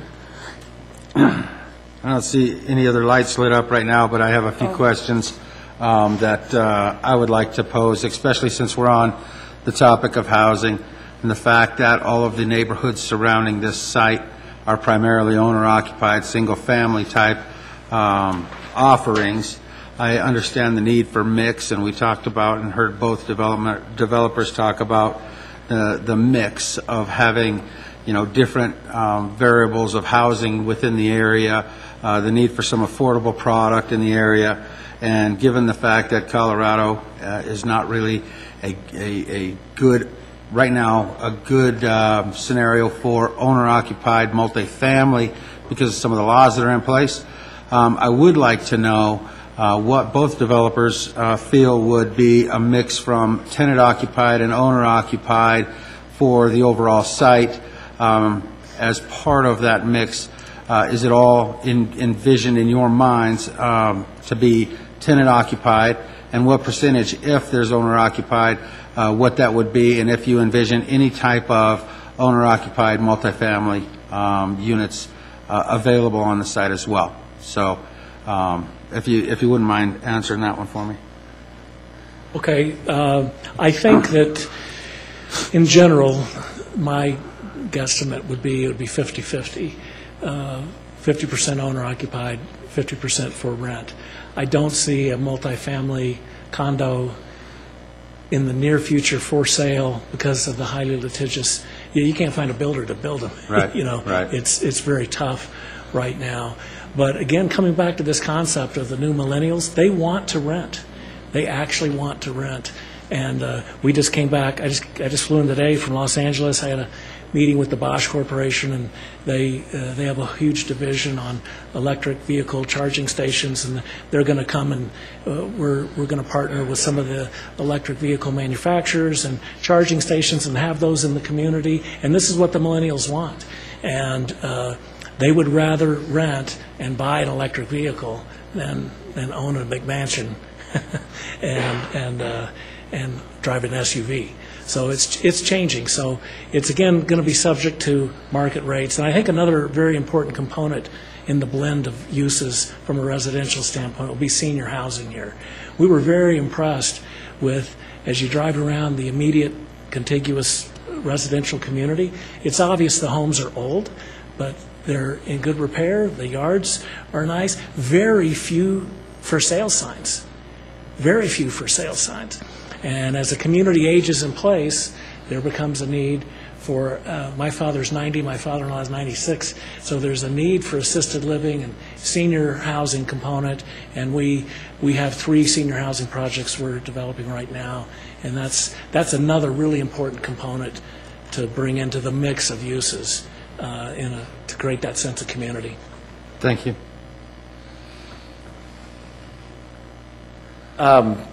That's a tough question because it really is difficult in Colorado to envision a multifamily condo, essentially ownership project being built in the short term. I think in the long term that will happen because it just has to. There will be a demand for those types of units, and we'll figure out, we'll get our act together and figure out how to work through those litigious issues that we've got to deal with. We think it's important that there is a mix. I can't give you a ratio right now because the answer is you need to be flexible and meet the market. I mean, what you really want is to build a good community. To do that, you do need mixed incomes and you do need mixed product types. And one of those product types, we're convinced, is single-family homes. Whether those end up being detached or attached single-family homes, that's what the market's going to tell us. But when you look at that neighborhood, as the gentleman said, you've got not necessarily a high-income neighborhood, but you got a solid neighborhood. I mean, people keep their properties up. They don't turn over a lot. There's a good sense of community there, and you want to extend that. And the way we think about it is you're more likely to start the project with a multifamily product because that's what you can get built and financed in the environment today. And that's also the best way to get people to the site. And that's what starts to get homeowners interested in coming to the site, is if they see that you are fulfilling that vision that you gave them, that you've built the park, that you've built the Boys and Girls Club, that you've started on the retail, that you've got a multifamily project there with 150 or 200 units and people living there and starting to come and go. That's when homeowners who are making a more long-term investment can start to get interested and say, okay, I get it. There is a new neighborhood in Commerce City, and maybe I want to build here instead of Reunion. Okay, so you have to really start to build that place, and the easiest way to build that place first is with the multifamily product because that gets people in there, and it's a product which we know we can get financed in this environment right now. You save those spots, you look for the market, and you try and make sure you're ready for that single family or attached or detached single family ownership opportunity when it gets there. And I think we'll figure it out. I mean, we can't not build those types of units in Colorado forever. It's ridiculous to think that we won't. So we will figure it out. But I think it's the market. You got to meet the market when the market gets there. Thank you. And the reason I ask those type of questions are I grew up in this community and spent my whole life here, graduated from here, raised my family here, and I know one of our tenant-only, for-rent-only affordable projects growing up was Holly Park Apartments. It was great that we added some affordable housing. The downside is it degraded the area around it. And so I want to try to make sure that we're working towards a product that will enhance the surrounding area. And those homes over there, like you said, they may be old, but they're in pretty good shape and well taken care of. I purchased a home in that neighborhood for $30,000, and 18 years later, after I raised my family in that home, was able to sell it for $192,000, which I thought was a pretty good increase in value for a home over 18 years. So Commerce City is changing from the time when I was a kid, and I know Mr. Teeter, growing up in the community and has had a lot of time spent here. Some of us were able to see it transition from the time of having the hog farms to serve pork for our military to now becoming an industrial community and now becoming more balanced. And this particular portion, we're building great things up in the northern part of our community. We're building nice communities with nice amenities. And I think one of my primary concerns is to see some service-oriented retail for the neighborhoods that surround this particular property that they've never had in the past. I know we can't sit here and tell you what we expect to see as far as particular flags on restaurants or what it may be. But I have to say for myself that services for not just the community that we're creating, but the community surrounding that community we're creating are an extreme importance. I don't think just to me, but I think to the rest of this council, as to the years and years of being in the community and having had limited services for this southern portion of our community. We have a great industrial base, but we need some retail opportunities for our residents to spend some of their money in their own community. And that's just a little plug I'm throwing in there. I would, however, if you'd like to address that, I just wanted to kind of give you a feel for how I feel about the project and how close it is to my home and my heart, and I would imagine the rest of this council feels the same way. So not only, and let me just finish before I have you address what I have to say. Not only are we passionate about it, we have seen projects just like this Victory Crossing project that we did an Urban Renewal Authority on. We have a lot of opportunities for commercial, retail, office, hotel, you name it. This is a great site, and a lot of great things are going to happen here, and in the sooner than later future. However, it has been a land bank, and it did go through that recession, and we've held on to it for about 10 years with very little activity, and we did place our civic center here, and we do have the stadium. We know those things are coming. It's just that we're kind of getting antsy. And that's why I'm sure Mr. Bullock laid out the comments about when do you foresee some type of development to take place. I can't speak for the whole council or the whole board here, but I would say that we are interested in seeing some activity on the site, and I know you guys are bound to what you can generate through interests as you develop. But I know our residents, and the reason we get antsy is because our residents are getting antsy, and we just don't foresee this or want to foresee this as a land bank opportunity. We foresee it as something that we can see some development activity in the near future rather than the latter. So with that, I'll let you comment on what I had to say, and I'll allow the other gentleman the opportunity as well. Well, I was going to kind of touch on a piece of it, but maybe I'll broaden it a little bit to say that, I think Kevin pointed out two types of developers, but really we think there's a third, which is sort of mission-based developers, which we like to think that the Michaels organization is. We are here because we believe in what we're doing. We want to rebuild communities. We want to take that passion that you feel and turn it into something incredible and take it seriously. And we think that one of the ways to do that, and one of the ways we've done it in other cities, is, and kind of getting back to your question about affordable housing, is it really, a lot of it comes down to management. How are these properties managed? And the fact that we manage mixed income communities, so we really understand how to manage at a market rate level, so manage all units, whether they're very low income, whether they're moderate income, whether they're high income market rate, is to manage not only the individual units equally, but also just as a community. And I think that has made us successful in markets across the country in really understanding that you have to treat everybody equally. You have to, it's a long-term commitment, because you have a long history here. Rick and some of the other team members, unlike myself, have long histories here. And we, though, our goal is to come in and really commit for the long term. We're here for 20, 30, 40, up to 50 years, maybe longer, as owners and managers of these development efforts.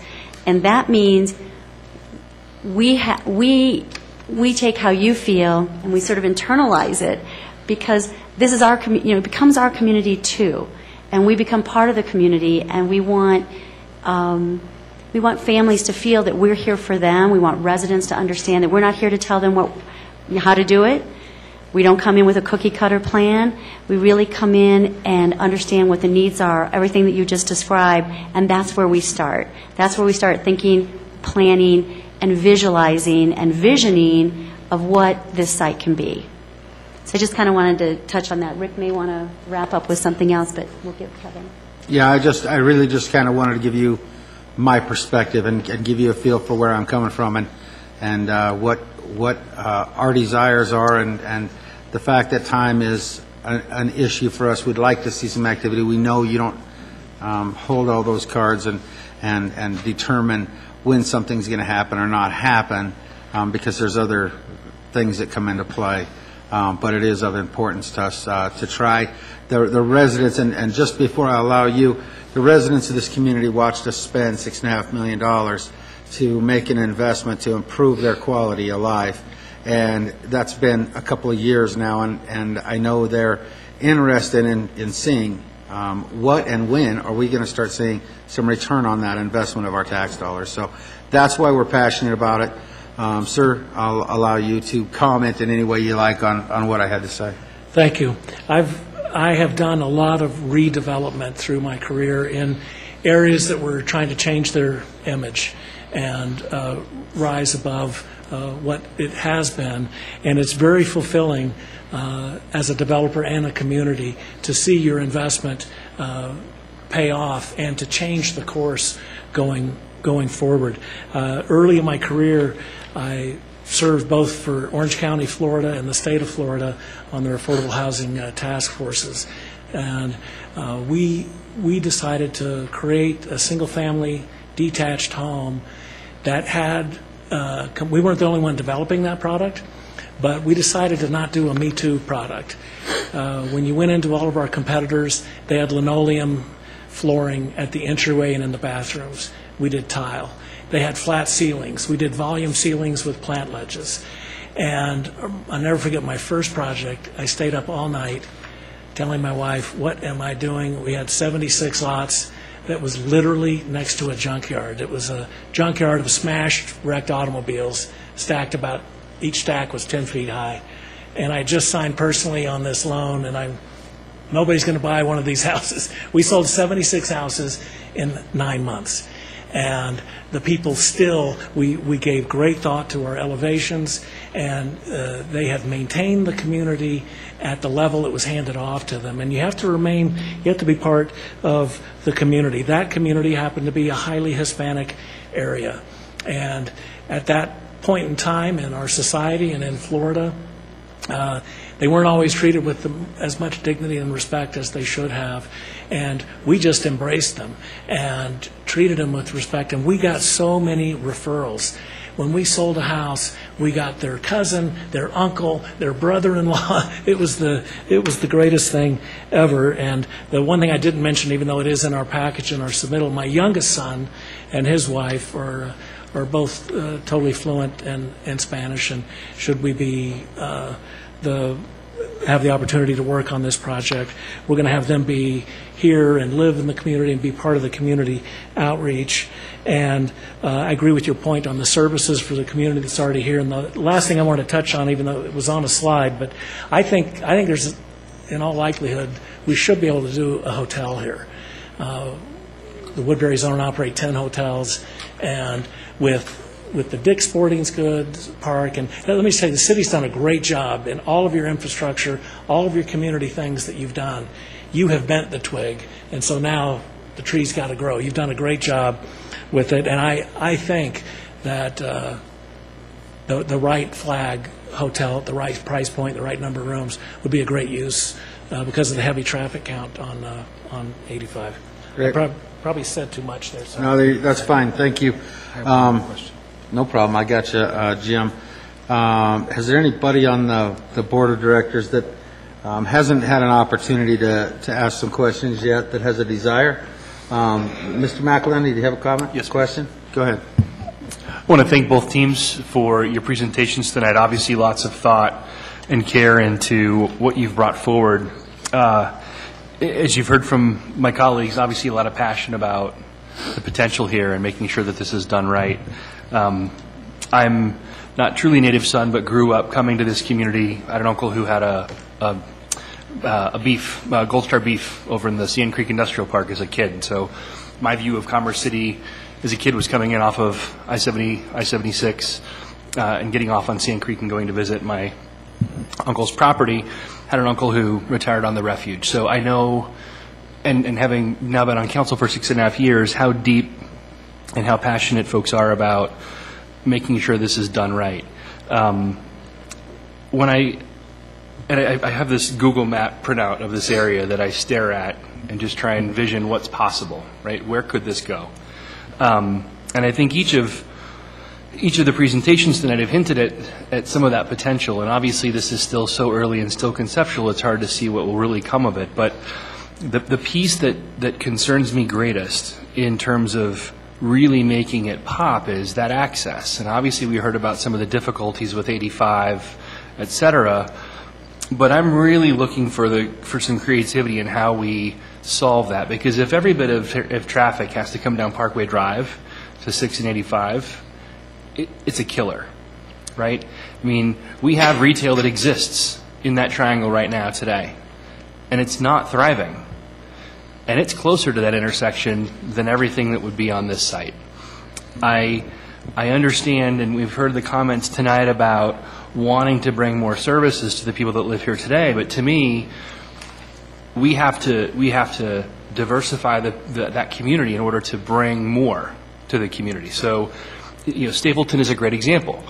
When I was looking for my first home, I was looking at DU Law, right? With a little DU Law neighborhood where the DU Law School used to be over there, where it's now Denver School of the Arts. You didn't buy over there, right? That was the edge of the world. Stapleton was not yet coming out of the ground. And so I try and go in my time machine and look at what were the indicators of what was happening with that place when Stapleton was a concept. And I see similar potential in a place like this, right? Not quite as big, but there's a huge potential that if it's all knitted together well, the diversity of opportunity here and the range of potential it's mind-blowing. And so I want to make sure that we're setting our goals appropriately aggressively enough, if that makes sense. I know we want to see dirt move quickly, but I also want to see some real creativity, not just we've tried this here and we're going to plug it in. We've tried this here, we're going to plug it in. I really want to hear and see a concerted effort to look deeper at the locality and deeper at some of the maybe less obvious hurdles to make sure that those are being accounted for and anticipated before somebody gets too far down the line and all of a sudden we find out that, wow, there's this flaming hoop or this real challenge that's going to make it impossible to deliver on what we all want it to be. Does that make sense? So I don't know if there's a question as much of a comment in there. That's what I'm listening for, and so I like, so far I've heard a good reference in both to the sustainable component, and I think that's a really critical piece, especially the concept of showcasing the potential of that. I know Mr. Douglas and I have spent hours talking about that potential, and I believe Woodhawk, you referenced at the Adams Crossing site some work with NREL on making that a net zero opportunity. I participated in the NREL Energy Leadership Program several years ago, and so I love that idea of working with NREL to identify an avenue to achieve that. Obviously, on the other side, we've got this idea of the sustainable component. So I think those are critical elements that we have to really look at maximizing. Again, lots to think about, lots to consider. I appreciate the thought, and if there's any comments or otherwise to my ramble, I would certainly welcome responses. Just real quick, I do think it is going to be expensive, like Rick said. It's not an inexpensive solution, but there is a way to pay for it.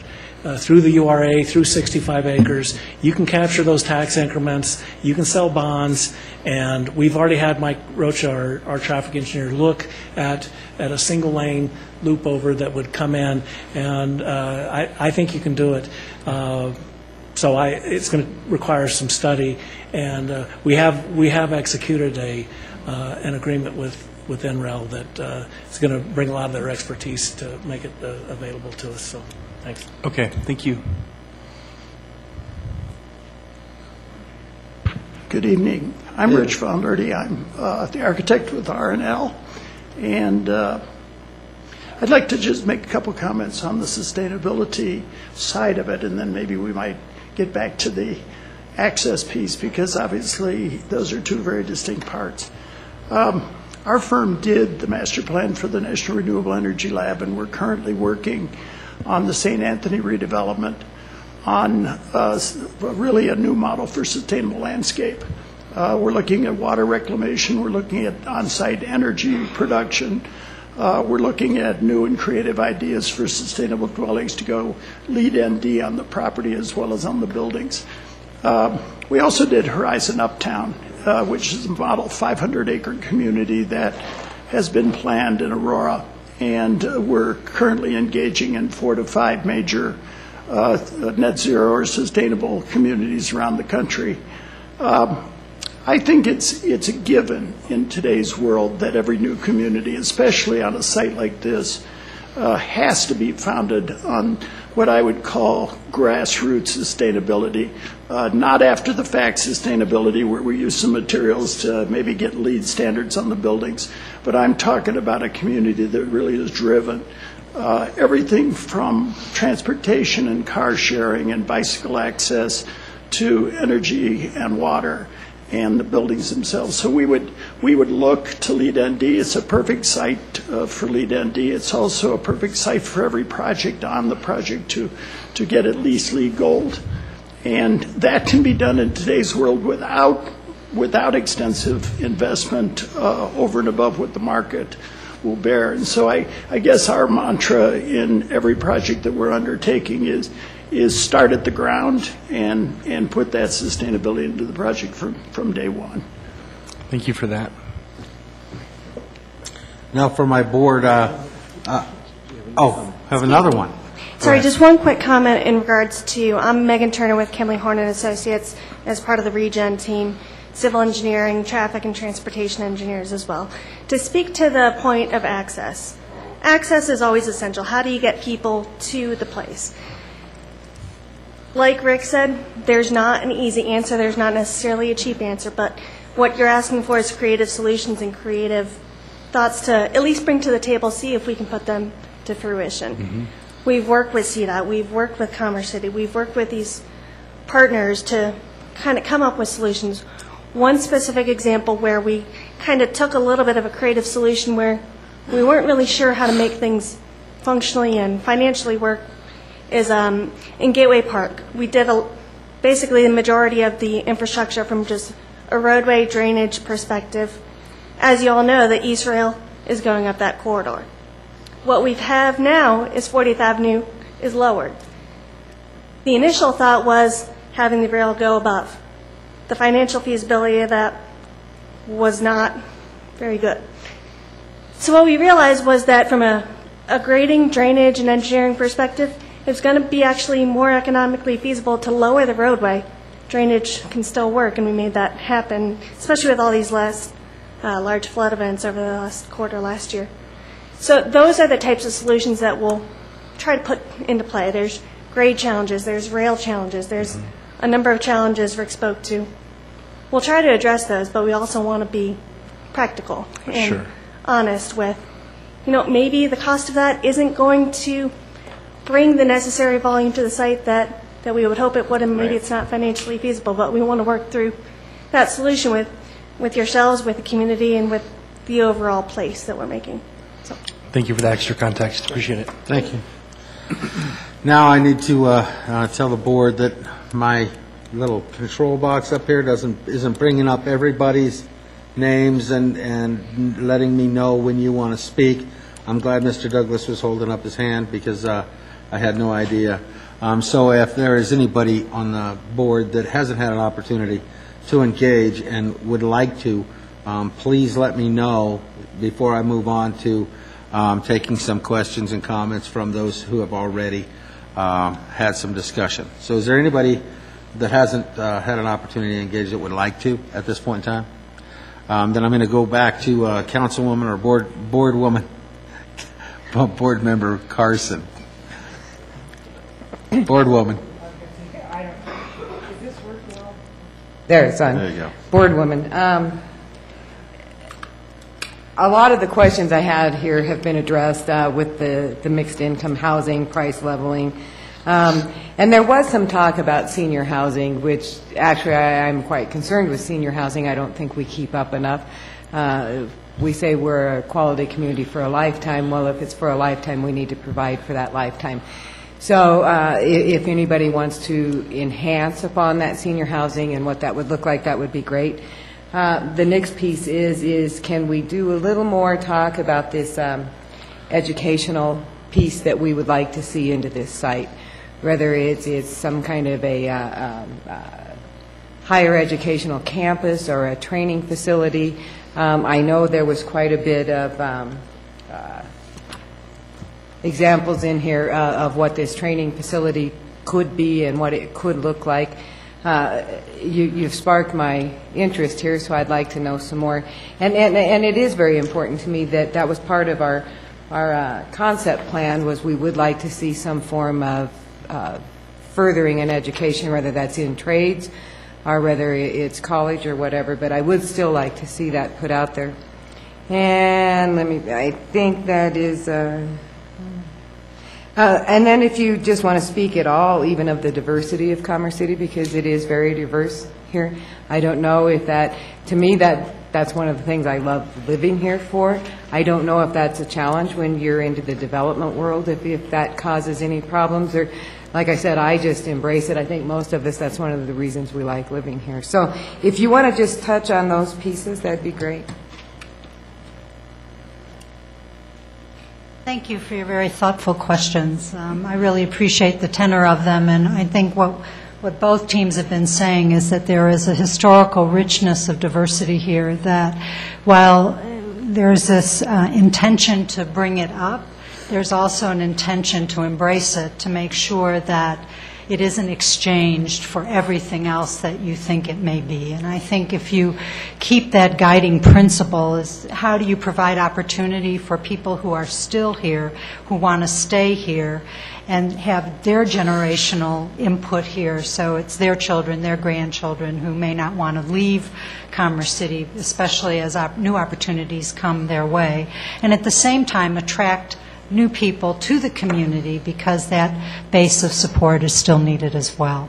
To your point about the education, what we've thought about is not dissimilar from what the other team has thought of. I think it just shows the strength of the type of educational and perhaps vocational opportunities that may exist here, and I think it is all about networking and really engaging the other institutions who are in connection with corporations. I think it's also going out to those entities on our own, using our own databases and resources of people we have in significant leadership positions that can attract the type of vocational or technical or higher ed opportunity that you want. I do have several in mind that, unfortunately, would be premature to state, but that's how we are. Once we get the challenge, we start putting the pieces together. So, but definitely there's an opportunity here, and I think, as I said in my illustration, when we thought about it, it's, okay, well, what sectors are up and coming? Not what's been, but what is the future going to hold, because the way we are all educating each other and the way our next generations are being educated is very different than my generation. And if you've noticed what some of the institutions that are part of the fabric of our state are, the way they're educating now, it's not so much with place as it is about technology. So how do you bring the technology in to create place and still have an actual facility where people can come to create that learning environment? So I think it's more those guiding principles that we've been thinking about rather than the it, because I think the it will come out of that. As far as senior housing, if may shift gears a little bit, and Mayor Ford, I must admit that Mercy Housing owned Holly Park, so I was a little chagrined about that. But what it speaks to is the nature of how affordable housing has changed since that property was purchased in, I think, the early 80s. Today, it's indiscernible to identify what is mixed income, multifamily housing compared to what it used to be. One thing I do want to acknowledge, though, that all of these projects, when we talk about affordable housing, will be financed typically by two types of tax credits. One is a 9% tax credit and the other is a 4%. And there are many more 4s available than there are 9s in terms of financing. And so depending on the range of the income levels will determine what financing vehicle will be used. And so, as I said, that will all have to be phased in over time, and the market will instruct how that should happen. As far as senior housing, there's several ways to do it. I mean, I think that Kevin certainly referred to, more assisted living, perhaps more aging in place housing, but you can also do independent senior housing. So we would have kind of a step up or step down, however you wish to look at it. So it would be a continuum of housing options and types. What strikes me is, to your point, and we've seen this a lot in older communities where, people don't want to give up their homes. And sometimes they're forced to give them up. And so you want to make sure when that happens, there's another way for them to progress into housing, but not to take them out of the community, because they really need the fabric of that history to, really continue a quality of life. So I think doing an inventory on the type of senior housing would be important, and really to identify what's needed here before we assume what that particular senior type of housing is. So, thank you. Thank you. I'll try to tackle all those questions. I'll start with senior housing. Absolutely, it's a critical component of any mixed income, mixed use, and multi-generational neighborhood. Services and amenities, services and amenities, services and amenities. That's what senior housing is all about. If they have to walk across a 4-lane street to get their pharmaceuticals, that doesn't work. Those are the types of things we think about. In terms of, you mentioned, I've heard feasibility or financial feasibility and diversity and affordability. A couple comments about Michael's. We've never run into a project that could work without us. We come to the table with a financial toolkit that helps fund these opportunities, not only the housing, but also the services, the amenities, and these educational components. As you saw, we displayed a couple examples of how we've created jobs for our communities. Finally, in respect to the educational component, we put forth an idea. It has some traction. We've asked for feedback from the community college system. Very favorable and amazing how aligned those goals are. So you have something here with your educational facility, institutional use. We saw that from outside in. The more we dig in, the bigger that opportunity becomes to really be a showplace for Commerce City.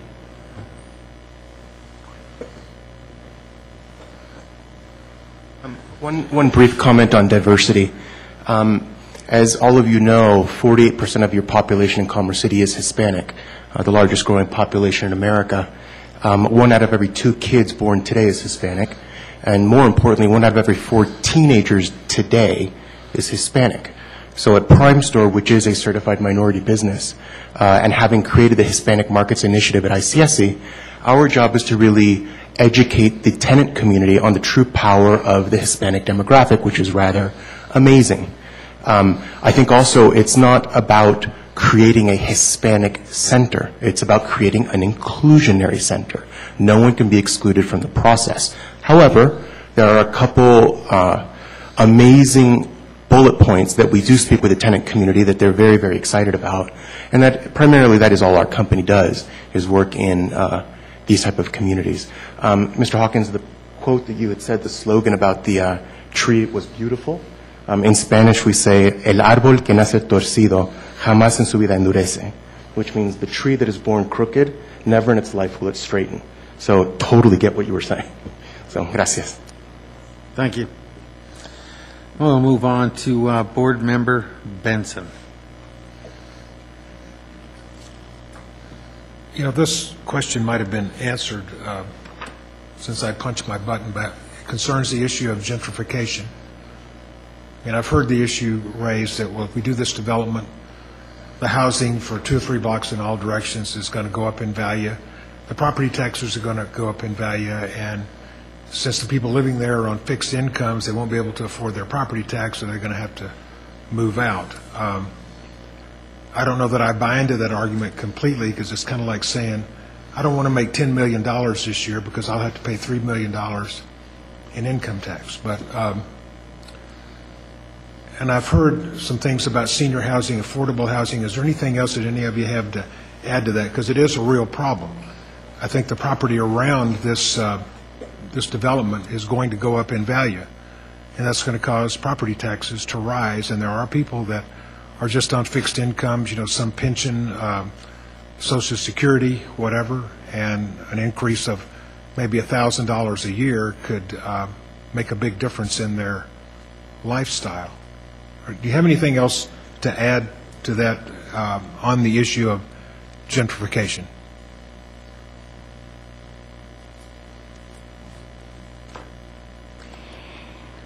Yeah, I think I would just say that that's part of the entire process, the entire vision planning that we would be going through over the next 6 to 8 months if we were selected is really thinking through the impacts of our decisions, our collective decisions on what to build here and how that would impact the larger community. I don't think there's a straight answer. I would say is that we've been in this business for 40 years, and I really can't think of a community where we've had such an impact that it has really caused great gentrification and moved people out. That doesn't tend to be the types of communities and neighborhoods that we tend to develop in.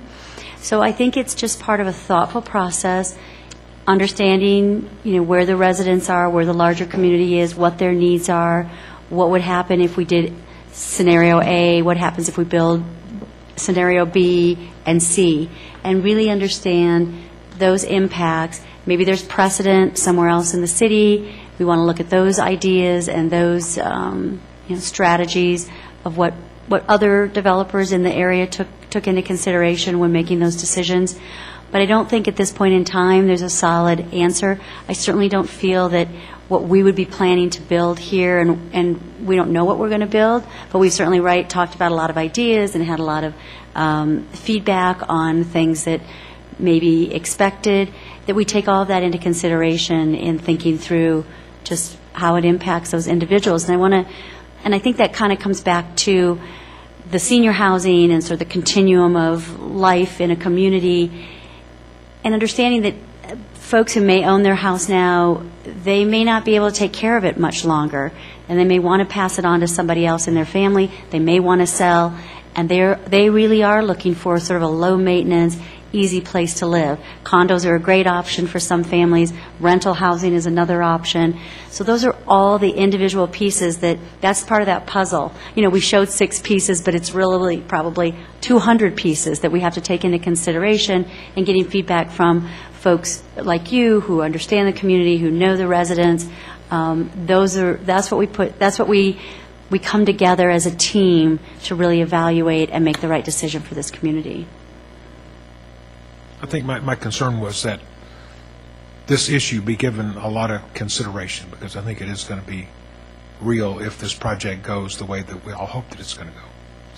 Thank you. We would actually hope that the level of development that we do does have an impact on the surrounding value. It has to. As you raise the water, all boats rise. But the solution to the issue is not to not do a quality development. The solution is at the city, county, and state level. I know California and Florida and Utah all have property tax legislation to protect the elderly so they can't be displaced out of their home. And that, to me, is the solution. You never want to get to the situation where someone that's owned their home, they own it free and clear, they've raised their children there, they should never have to be displaced because their property taxes rise.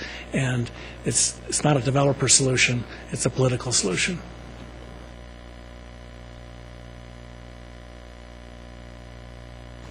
Board Member McEldowney. Thanks. I've got 2 questions I want to put out there. Obviously, one of the key factors for us in looking at this redevelopment is jobs as well. And we've heard some comments about having folks live and work within the same place. We've heard about the tie-in to the educational component and the sort of work stream or supply chain that evolves in terms of education and on out. So I'd like to get a little bit more insight in terms of the mix and the density of the employment opportunity versus the residential opportunity, because as I'm hearing it so far, it's been primarily retail and residential, and I want to have a better understanding about the diversity of employment type opportunity beyond retail, because obviously selling slushies and serving food is good within a certain age bracket, but we need sustainable employment as well. So question A on the employment piece, and on a related note, each of these presentations tonight have been really narrowed and focused on the Mile High Greyhound Park site itself. And we've heard reference to what's happening here with Victory Crossing and its ultimate aspirations. Obviously, we see what's happening with our neighbors here at Stapleton, but we also have the light rail station that'll take shape on 74th in Colorado. And so there's a lot in terms of sort of these nodes of development. And as I think about what could take shape here, and here being where we sit today, and also the Greyhound Park site, and ultimately where the light rail station will go, these are three really key nodes that, if planned sort of coherently, can create a lot of sort of cross-pollination, if you will. And I haven't seen anything in either of these documents that speaks to or acknowledges what's happening off of the Greyhound Park site. We talk about the walkability and the ability to move within that site, but we also need to be able to move people off that site. And we've got this site, which unloads a tremendous number of people at the end of an event, many of whom are going to head right down 64th Avenue, leaving this facility. So I want to hear from each team in terms of the understanding for that full context and what impact that may have on an ultimate plan. Does that make sense in terms of a question? That's a great question. So whoever wants to from either side, I'm game. Yeah, that is an excellent question, and quite frankly, I can't tell you until we get further into the process of designing the site and designing the surrounding infrastructure to understand how that relates perfectly to Victory Crossing or to the light rail station. Certainly, connectivity is key.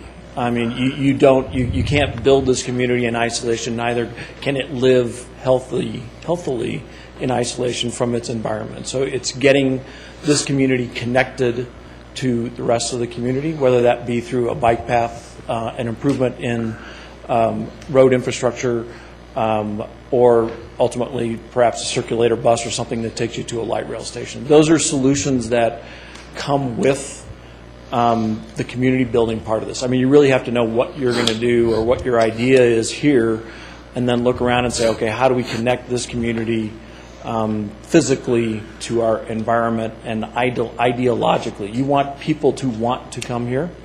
I mean, that's a rich people's problem, is when you build something that attracts so many people that you have to start to deal with those issues, then we've all been really successful.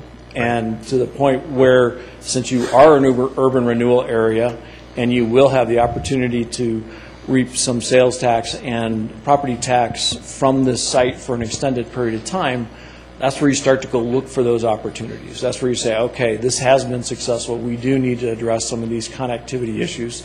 You address the critical ones up front, and then you look for opportunities. You look for ways that you can connect the site. And I don't have a perfect answer. I understand.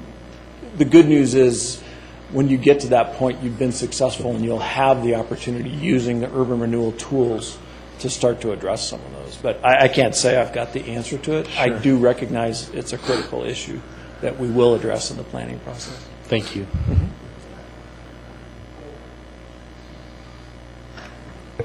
Can't stop the architect from adding something.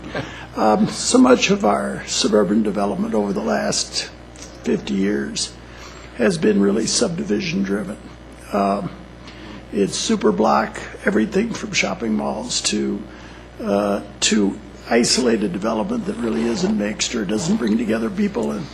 And I think everything you're hearing tonight, really from both developments, is really about building community. And I strongly feel that the wonderful thing about this site is the fact that it really is an infill site, and it's within the fabric of the community. We're talking about extending the street grid and really making it seamless. What we don't want is for people to cross the street and say they've left their neighborhood and gone into something that's the Magic Kingdom. I mean, it would be a terrible mistake to think of this development as a subdivision or as a development that isn't connected back to the community. Infrastructure, lighting, landscaping, the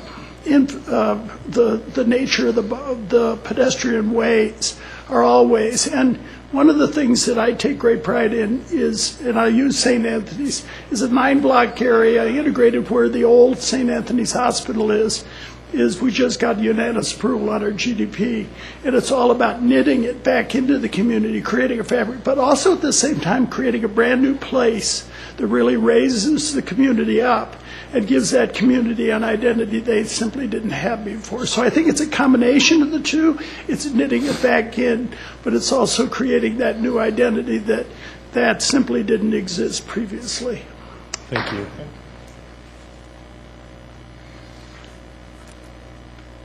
So I'd like to second everything that R&L just said, but also I've always thought of a development as a mirror. You tilt up a mirror and it's kind of a reflection of what's around it. The RFQ was to, we answered to some specific things, but as you tilt up the mirror on this 65 acres, there's some phenomenal things around it. You have to embrace those. You have to incorporate them. You have to figure out, we have to not only create a wonderful place on the 65 acres, but how do you link to these other huge foundation blocks that you've invested in and created, including the light rail that's to come. So it needs to be addressed, and we, just at this level, it wasn't something to focus on. Sure. Thank you. Thank you. I've got 3 more trips left in me. Just to let you know.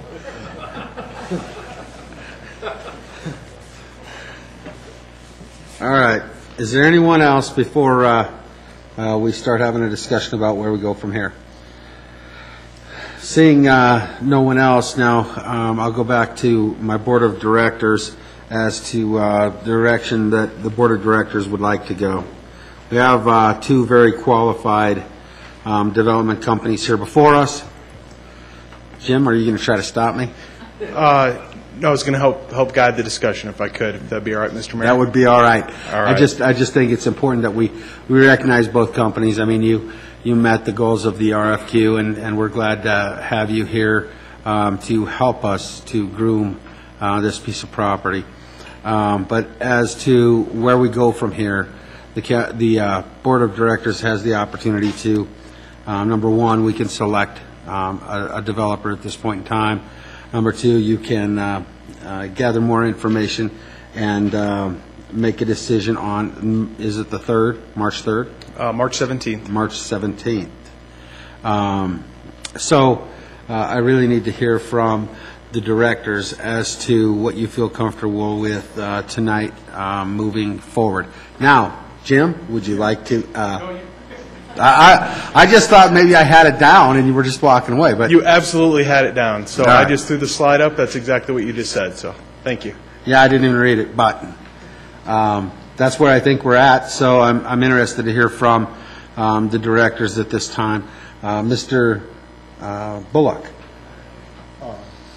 At this time, I want to thank both presentations.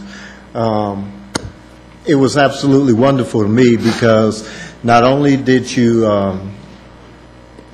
do 2 great presentations, you created a vision in my head of what this site could be and what this city could be in the future. So saying that, I don't want to make a decision right now. I want to take time to absorb everything that was given to me tonight. I want to look at both site plans. I want to go over there and cut the lock on the fence and walk around the site and envision what could be done there. This is just my idea as a city, what are we? A board member.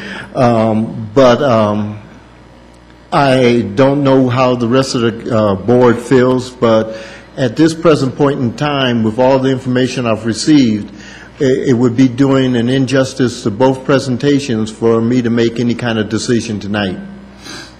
Thank you, Mr. Bullock, and we do have a key, so you don't have to cut the lock. All right. I'd rather cut the lock. So you can go over there and walk around. Mr. Benson? Well, I agree with Mr. Bullock, and I would move that we take the action under Part B that the staff has given us. Okay. I do have a motion. Is there a second to that motion?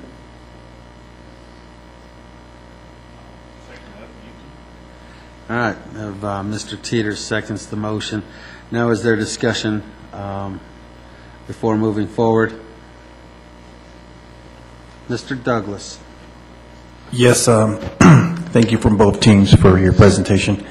I would like if we all could have an electronic version so that we can look over those things between now and the 17th of March. That would be very appreciated. Thanks. Thank you. Mr. McEldowney. I'd be supportive of giving some extra time to weigh what we've heard tonight. I guess the one thing that comes to my mind, I don't work in your space, but I know that every time I walk away from a presentation, there's always about 10 things that I wanted to say that I didn't get a chance to say. I would, if with council support, see if we could invite each of the applicants to submit a follow-on note, letter, whatever, that provides any additional thoughts or comments or otherwise that they think would help us in our decision, if that's appropriate. Obviously, they're going to reflect on comments that we've made tonight. We're going to reflect on content. To me, that might be helpful for us to have in hand, and I don't know what to suggest in terms of timing. Obviously, it would be nice to have that in advance of coming back the evening that we need to make the decision, so perhaps staff can work with the applicants to come up with an appropriate time frame. And again, I don't have a suggestion on what the look and feel of that might be, but would really leave it up to the applicants to come back with what they think might make sense. So if that's appropriate to add as a friendly amendment to the motion, then I would do so. Is motion maker acceptable to that amendment? Could you state that amendment in less than 5 minutes? Really? You're going to have I think I was at 3.5 minutes, so I think I met your request. Say maybe in less than 30 seconds. I would ask that the applicants work with staff to come back with additional material or additional input to help further our ability to make a decision. That's fine with the motion maker. And Mr. Teeter, you're good with that? Okay. Anyone else have any discussion before I move on? I do. Mr. Amador. I do want to echo what Mr. McEldowney does have to say. I know that indecision sometimes leads to greater costs and consequences, but we don't want to rush into anything. I think clarification definitely is something that we can work with staff with to get that information. So I am definitely in support of waiting a little bit of time to see where we go from here. So thank you. Thank you. Anyone else? Mr. Mayor, if I might. Yes, ma'am. You had a motion on the floor. I do, and I have a second. And you had a second, and then you had a motion to amend. All right. And everybody approved it. I guess my question for you is this. Am I going to take the vote? Well, yes, I got that covered. right? You need to take a vote if you're going to do the amended motion, but, exactly. right? It seems to me that the first motion was you wanted to take the proposals under advisement and provide a list of questions to be answered by staff or information. Right. So what I heard after that was this idea that one of the things that you'd like to invite, right, is this idea that they do the submission.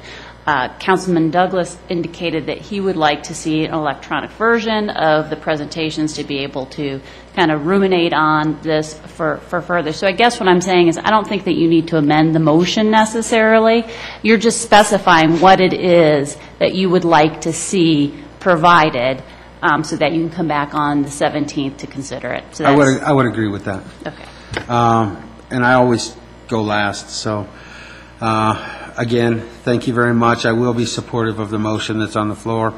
I think it's important, and I would implore both teams to go out and engage in some of the surrounding communities as we deliberate and consider the proposals that are before us. And as you heard, that we're interested in having some earth moved and some things happening, and we're excited, and here we are hitting the brakes. However, this is a huge decision for our community. We only have one chance to do it right, and we do want to make sure that we take the time to look at and consider all the different options that are before us. So as much as I would, in your shoes, be wanting to have some kind of a decision tonight, please bear with us, because this is an important piece of our community, and we want to make sure that we do it right and we consider all options. But in the interim, you have a lot of our concerns. You've heard a lot of our concerns and a lot of our questions. I would implore you to work with the staff to maybe elaborate on some of those and take a look at some of the surrounding area. We do have a senior complex not too far from the site. The multifamily tenant scenario, the apartments are full all the time. There's a waiting list. The single-family product for the seniors is a little bit slower to take hold, but it has been a benefit to our community to have that piece. So you may want to talk to some folks, the church, the King Soopers, and just try to get a feel for what we feel, and maybe that'll help you in expanding on some of the things. But the good thing is that we're not just saying, hey, one stood out better than the other, and we're easy to make a quick decision. But I think you both did a very good job, and you have the opportunity to expand on that. And I think from a community standpoint, I'd like to see a little more of you being able to see what I see in the surrounding neighborhoods. So with that, I will stop the discussion portion, and we will take a vote. We can do that by voice vote. So all those in favor signify by saying aye. Aye. Opposed, say nay.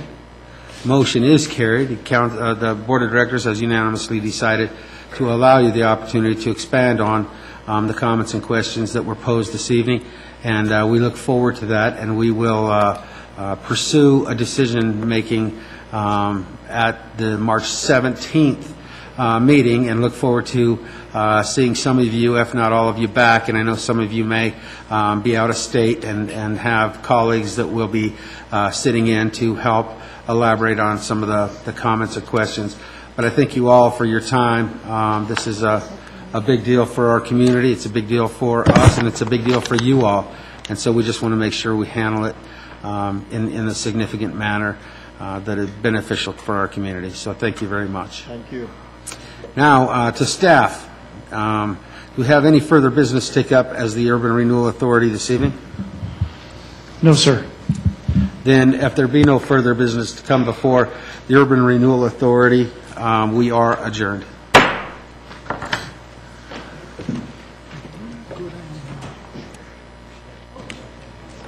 Thank you. We forgot about the paper.